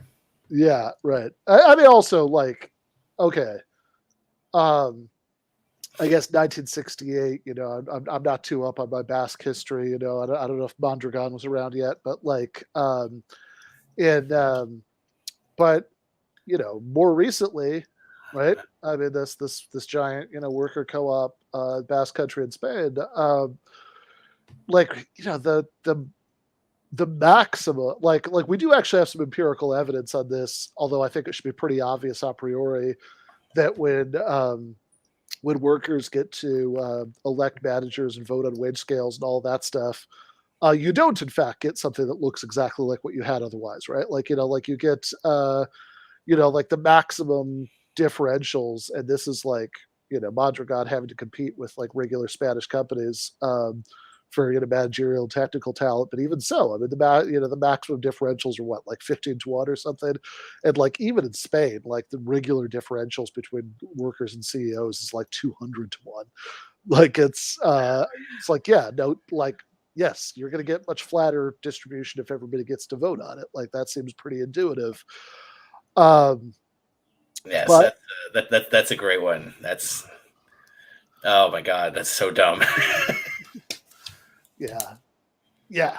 No, and of course, and oh yes, also I have this in my notes. Yes, the final question there about big labor being equally a bad thing, which is very, very, very reasonable and smart to say. You know, big business owns the economy and they control the supply of products and our jobs. And big labor gets pensions to mailmen, so it's very similar. It's very. It's one. Tough call. Yeah, well, they both have the word "big" in them, you see. So. Oh my God, I didn't even think about that. That's a great point. That's the. God damn it! You know, that's where the similarity comes in. No, yeah. Oh God, he was in the name the whole time. Yeah, no, it is so asinine. Like this. Yeah, I mean, I think that. You know, I think that like. Also, like, okay, you know, you did, you know, I mean, look, you know, you study with Stephanie Kelton, you know, it's not like there aren't like, you know, left-wing economists, you know, who like have anything to offer on the inflation, you know, like counter-inflationary measures, like, you know, what you could do there. Like there is like the whole literature about this, just sort of like, and like, I don't know. I mean, like it just seems to me, I'm a simple man, but I mean, it seems like you have, you know, you've certainly had times and places where the rate of working class organization was like way higher than it was even in 1968 in the United States. You know, never mind right now, where, you know, you did not in fact have, you know, Weimar Germany levels of inflation or whatever. Right? I mean, like this is. You know, this is pretty clearly pretty clearly a detachable issue. Oh, and going back, it is true. I think that's a good point. You know, like the joke they make about Marxists is that Marxists have predicted 7 out of the last 3 economic crises. The right wing version of that is that Republicans have predicted 18 out of the last 2 episodes of high inflation that we've had. It's when the Fed started printing money with, you know, effectively with quantitative easing and with flat interest rates right after the financial crisis, everyone said, "Oh God, here comes inflation," and then it was like 10 years later, and that hadn't happened. Now this time it finally happened because just like in the 70s, it took a major supply shock that fucked the whole system up to create high inflation because the system's so biased against low cost during the globalization era. It's interesting, you know, but yeah, and also, I guess last time before we go back to it, just on the argument you were bringing up before, you know, I think like earlier I was faulting the Socialist Workers Party candidates for for like not grappling with the flaws of the Cuban system, but man, now that I understand what the rules are, what they should have just said is, well, why do you assume that if there are multi-party elections that Castro would just be reelected? That's right. Why do you assume that? Why don't capitalists just build up a party against the surveillance state and then run and then win? Why don't they do that? Think before you talk, Fucking fatuous. Fatuity. Events in France in the recent past 2 months. Could you comment on how what happened there might have some parallel in this country? There's been a theory around that there's prosperity, that capitalism has solved all its problems through the welfare state, and that revolution and the ideas of socialism are outdated. Do the French events have relevance to that, especially in relation to this country? And also, what about the youth revolt around the world? How do you think that fits into your program? Well, I think a crisis very similar to that in France is building up more slowly, but it's building up and is inevitable in this country. I think we will have such mass strikes and revolutionary situation eventually in this country.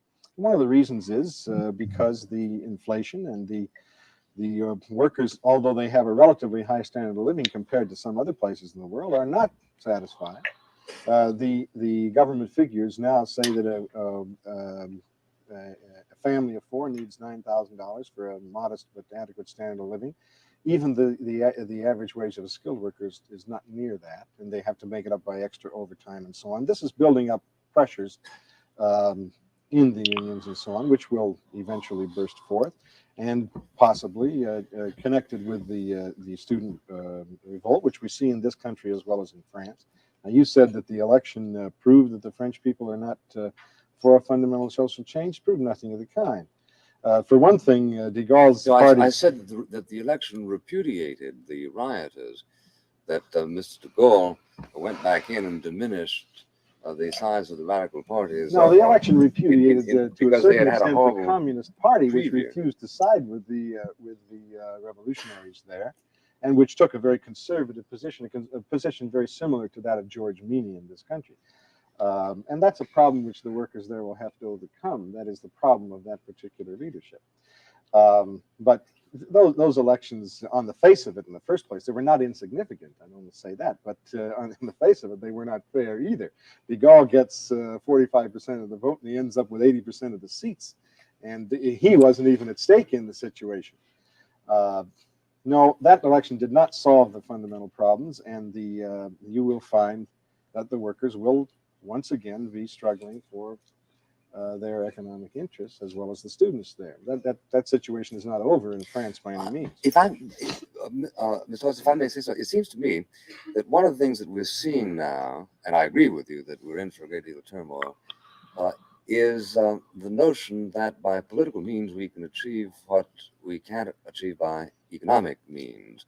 I have no doubt at all that an awful lot of people, if they thought that they could significantly increase their income by, let's say, spiking instead of, let's say, plumbing, would choose the one as opposed to the other profession. Now, this I don't doubt at all. But it seems to me, yeah, I think the unfortunate thing is that so many people are seduced into believing that this is so, whereas, in fact, I think a long experience hasn't it, shown us that the only way in which plumbers can get more is by producing more. Nothing is produced without work. Right. An awful lot is wasted, like, for example, on the war in Vietnam, and a lot of other things. Sure, and on freedom. Freedom is extremely costly.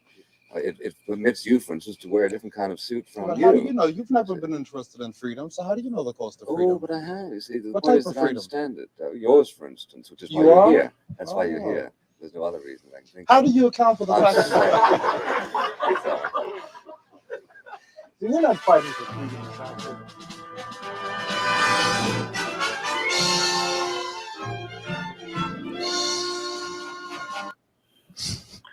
Oh, great. Love that music. Great. Incredibly stiff, canned mid-century educational. I've never been interested in freedom. That's a great. I love that. I love that. That's how it ended. That's why you're here. Oh, thank you so much. What a privilege for me. God, that was a great one. A lot of just 60s politics there. It's interesting to see what's different and similar about conditions today. Like inflation's back. Like that's a surprise, and we do have a labor movement sort of again. That's it's exciting. Yeah. No, we'd love for us to have those problems again. Yeah, for sure.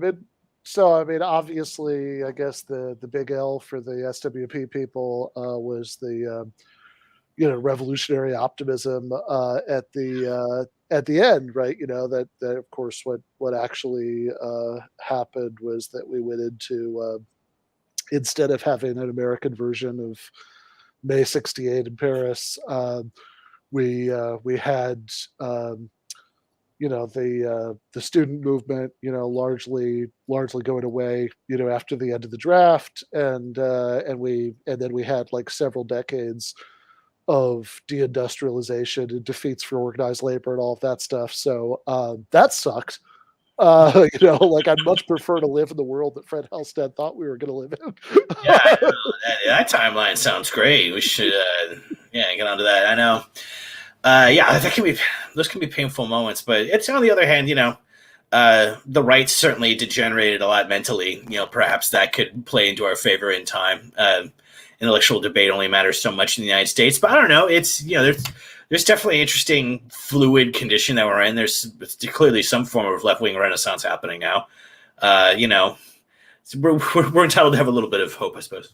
Yeah, and I guess I will say, so one of the arguments that you flagged last time I took a break was Buckley, doing the thing that granted plenty of capitalist apologists do.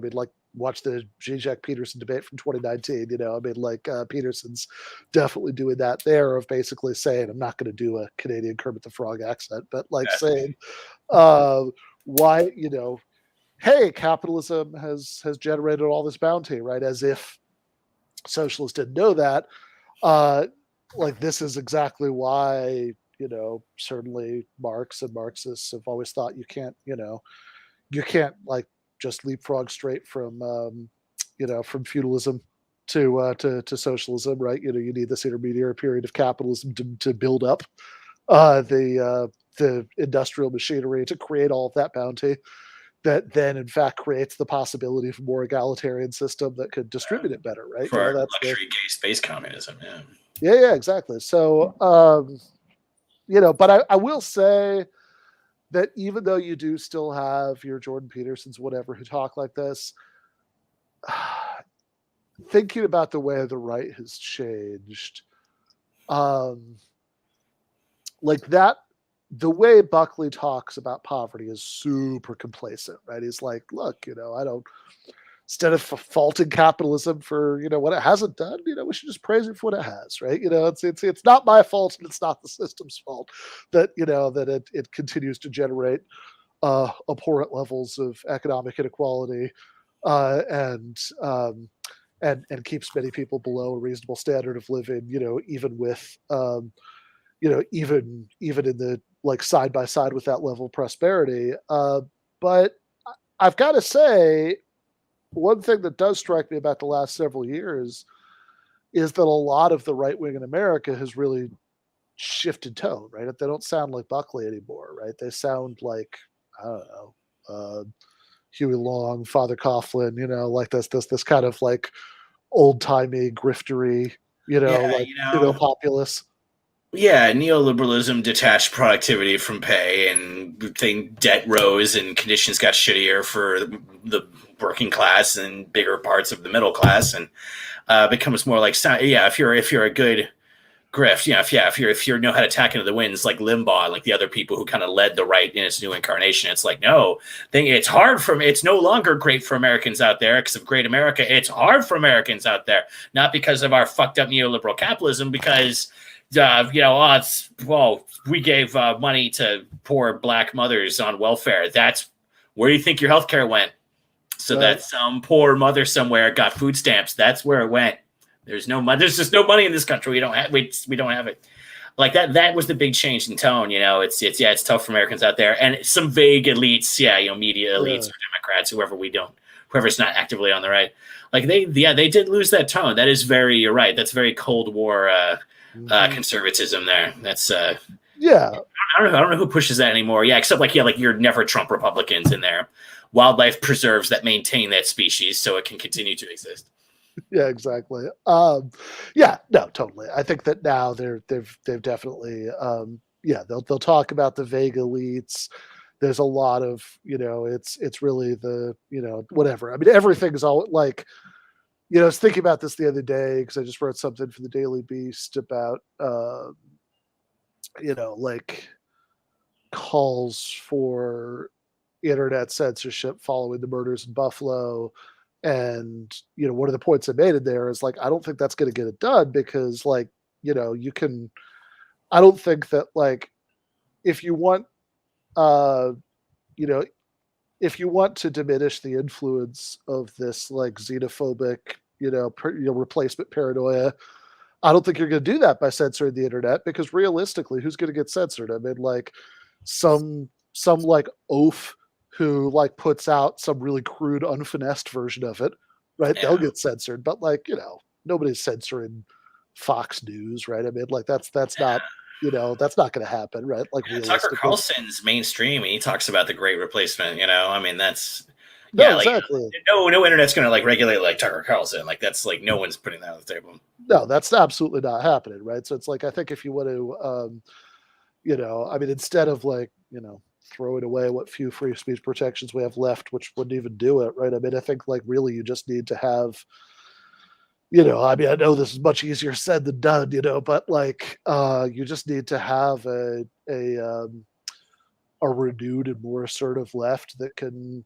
that can tell a better story, right? I mean, like why does that like what's going on with all that like replacement rhetoric? Like why does that like hit home? Why does that like get any sort of receptive audience? Because people know that something is very wrong, right? That like the system is not working for them, and it's like a pretty crude dodge, but it works. It's like it's like that cartoon with like the guy who's like supposed to be Rupert Murdoch sitting in the like with like this plate like piled up with cookies in front of him.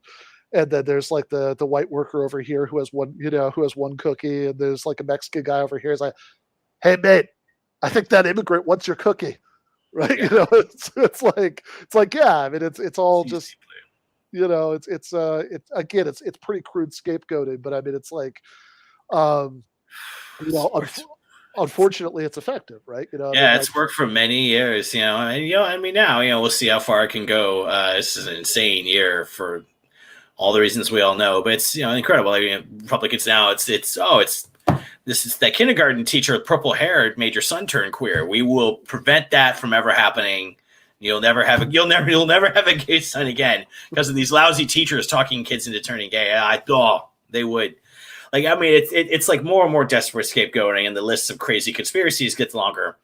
And I do love how we're conspiracists because we think like foreign ownership of an economy like plays a role in influencing it, but like, it's these, it's if we could take away these rights from people. People don't really deserve abortion. That's sort of a little cabal put that into the Supreme Court. Like that was a trick. Yeah, it's this like conspiracy theory that you think that the distribution of wealth and resources in the society has something to do, with like the statecraft of that society, like that there's going to be some relationship. It's like, okay, buddy, put on the tinfoil hat, right? Yes, yes, that's.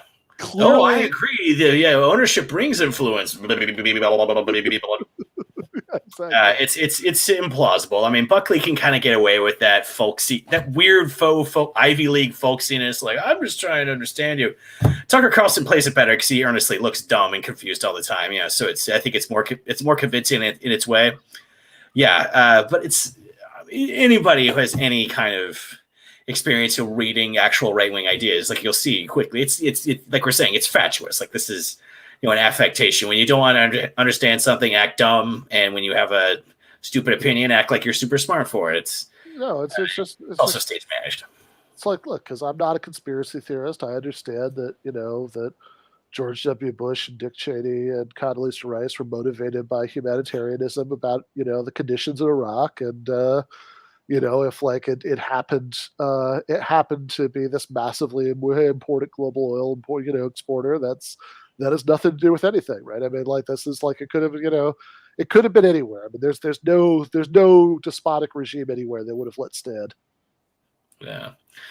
Yeah, I think that's I mean, I think that puts it down. That's where the line is. Yeah. All right. Rob, where can people read your work? Because I have a species of brain injury like you that leads me to think that it helps socialist movements to read their most fucking wretched garbage they're putting out, in line with these sacrifices of Ben reading Meghan McCain's book. Well, or you listen to it. Yes, still though, maybe worse even. And McManus, fucking Matt McManus. What is he? It was Dave Rubin's new. Well, boy, I mean, I know he writes books about philosophy. I hope he's up to Dave, like a real figure like Dave Rubin intellectually. I hope Matt McManus is up to that. So that's happening. And what I have coming out in the next several weeks, or subscribers will have it in their mailbox around now. For current affairs, and as we discussed previously on a Burgess program, I've got a review of the newest series of right-wing children's books, the Champions of Liberty series. That'll go up online in the next little while as well. Just fucking wretched, like the scum on the bottom of the left-wing barrel, like just the worst. This is what we do for you viewers because we love you. And I will say this has been a very, very funny fucking chat today. It's like a very good chat group tonight. It's been fun watching that too, So folks can turn to those and enjoy it. Got another book coming out too. When I have a book contract signed, I'll blab more about that. But plenty of opportunity for viewers to enjoy more of my work, encountering just hideous works in writing because we care about you guys. We think this is helping support us by pretending that it is. That's all we ask of you, I think. Fair enough. All right. Thanks, Rob. Thanks everybody for watching. We have clips for you to last the break. And by the way, today we launched the Give Them an Argument TikTok channel. So we're expanding the media empire. We have that first video that went up. Thanks to GP on Twitter for cutting that together. That first video that went up today, we'll rerun that here tomorrow as a YouTube short. It's this very funny clip from my conversation with Joe Rogan, where he's talking about how like Ben Shapiro thinks that gay people should just like, I don't know, have sex with women and like close their eyes and pretend they're men or something. So that is sure. It sounds like a good idea, but would it work? Oh my God, that's thank you, Joe. Yeah. So that is we'll put the link to that in the description. I think we actually might have already put that in the description, but in any case, it'll be up here as a YouTube short to tomorrow night. You can read that review of Meghan McCain's book. The review is called Meghan McCain, Failed Daughter. I keep having to remind myself the book isn't called Failed Daughter. It's called Bad Republican. But Bad Republican in Jacobin. I actually also have another piece in Jacobin today, which is called Nationalized Baby Formula Production. It's a response to Pete Buttigieg saying, and I quote, we live in a capitalist country. The government doesn't manufacture baby formula, nor should it. Companies manufacture baby formula. So I actually don't think it would violate the sacred principles of well, maybe it would violate them, but it'd be good to violate the sacred principles of free market so that babies didn't starve to death. Hot take. Yeah, like starving babies. You're like, well, we don't do that. And so the point of that is to shut down the discussion. Like, really, it seems like that's a discussion starter. That's like an interesting fact for you to just admit, Transportation Secretary. Like, well, we don't do that kind of thing where we fix emergencies for the most vulnerable people. Well, we don't do that. Like, Well, I'm glad that ends this discussion. Yeah, exactly. You think maybe we should?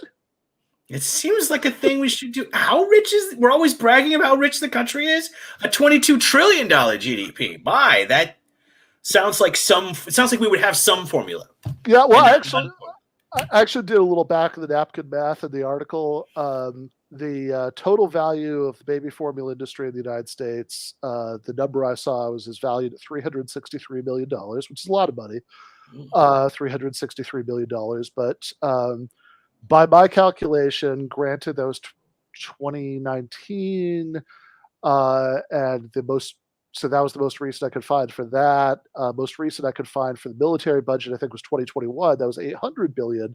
So without actually raising anybody's taxes a penny, a 0.05%, I believe, cut to the military budget would allow us to just put that whole thing in the federal government tab.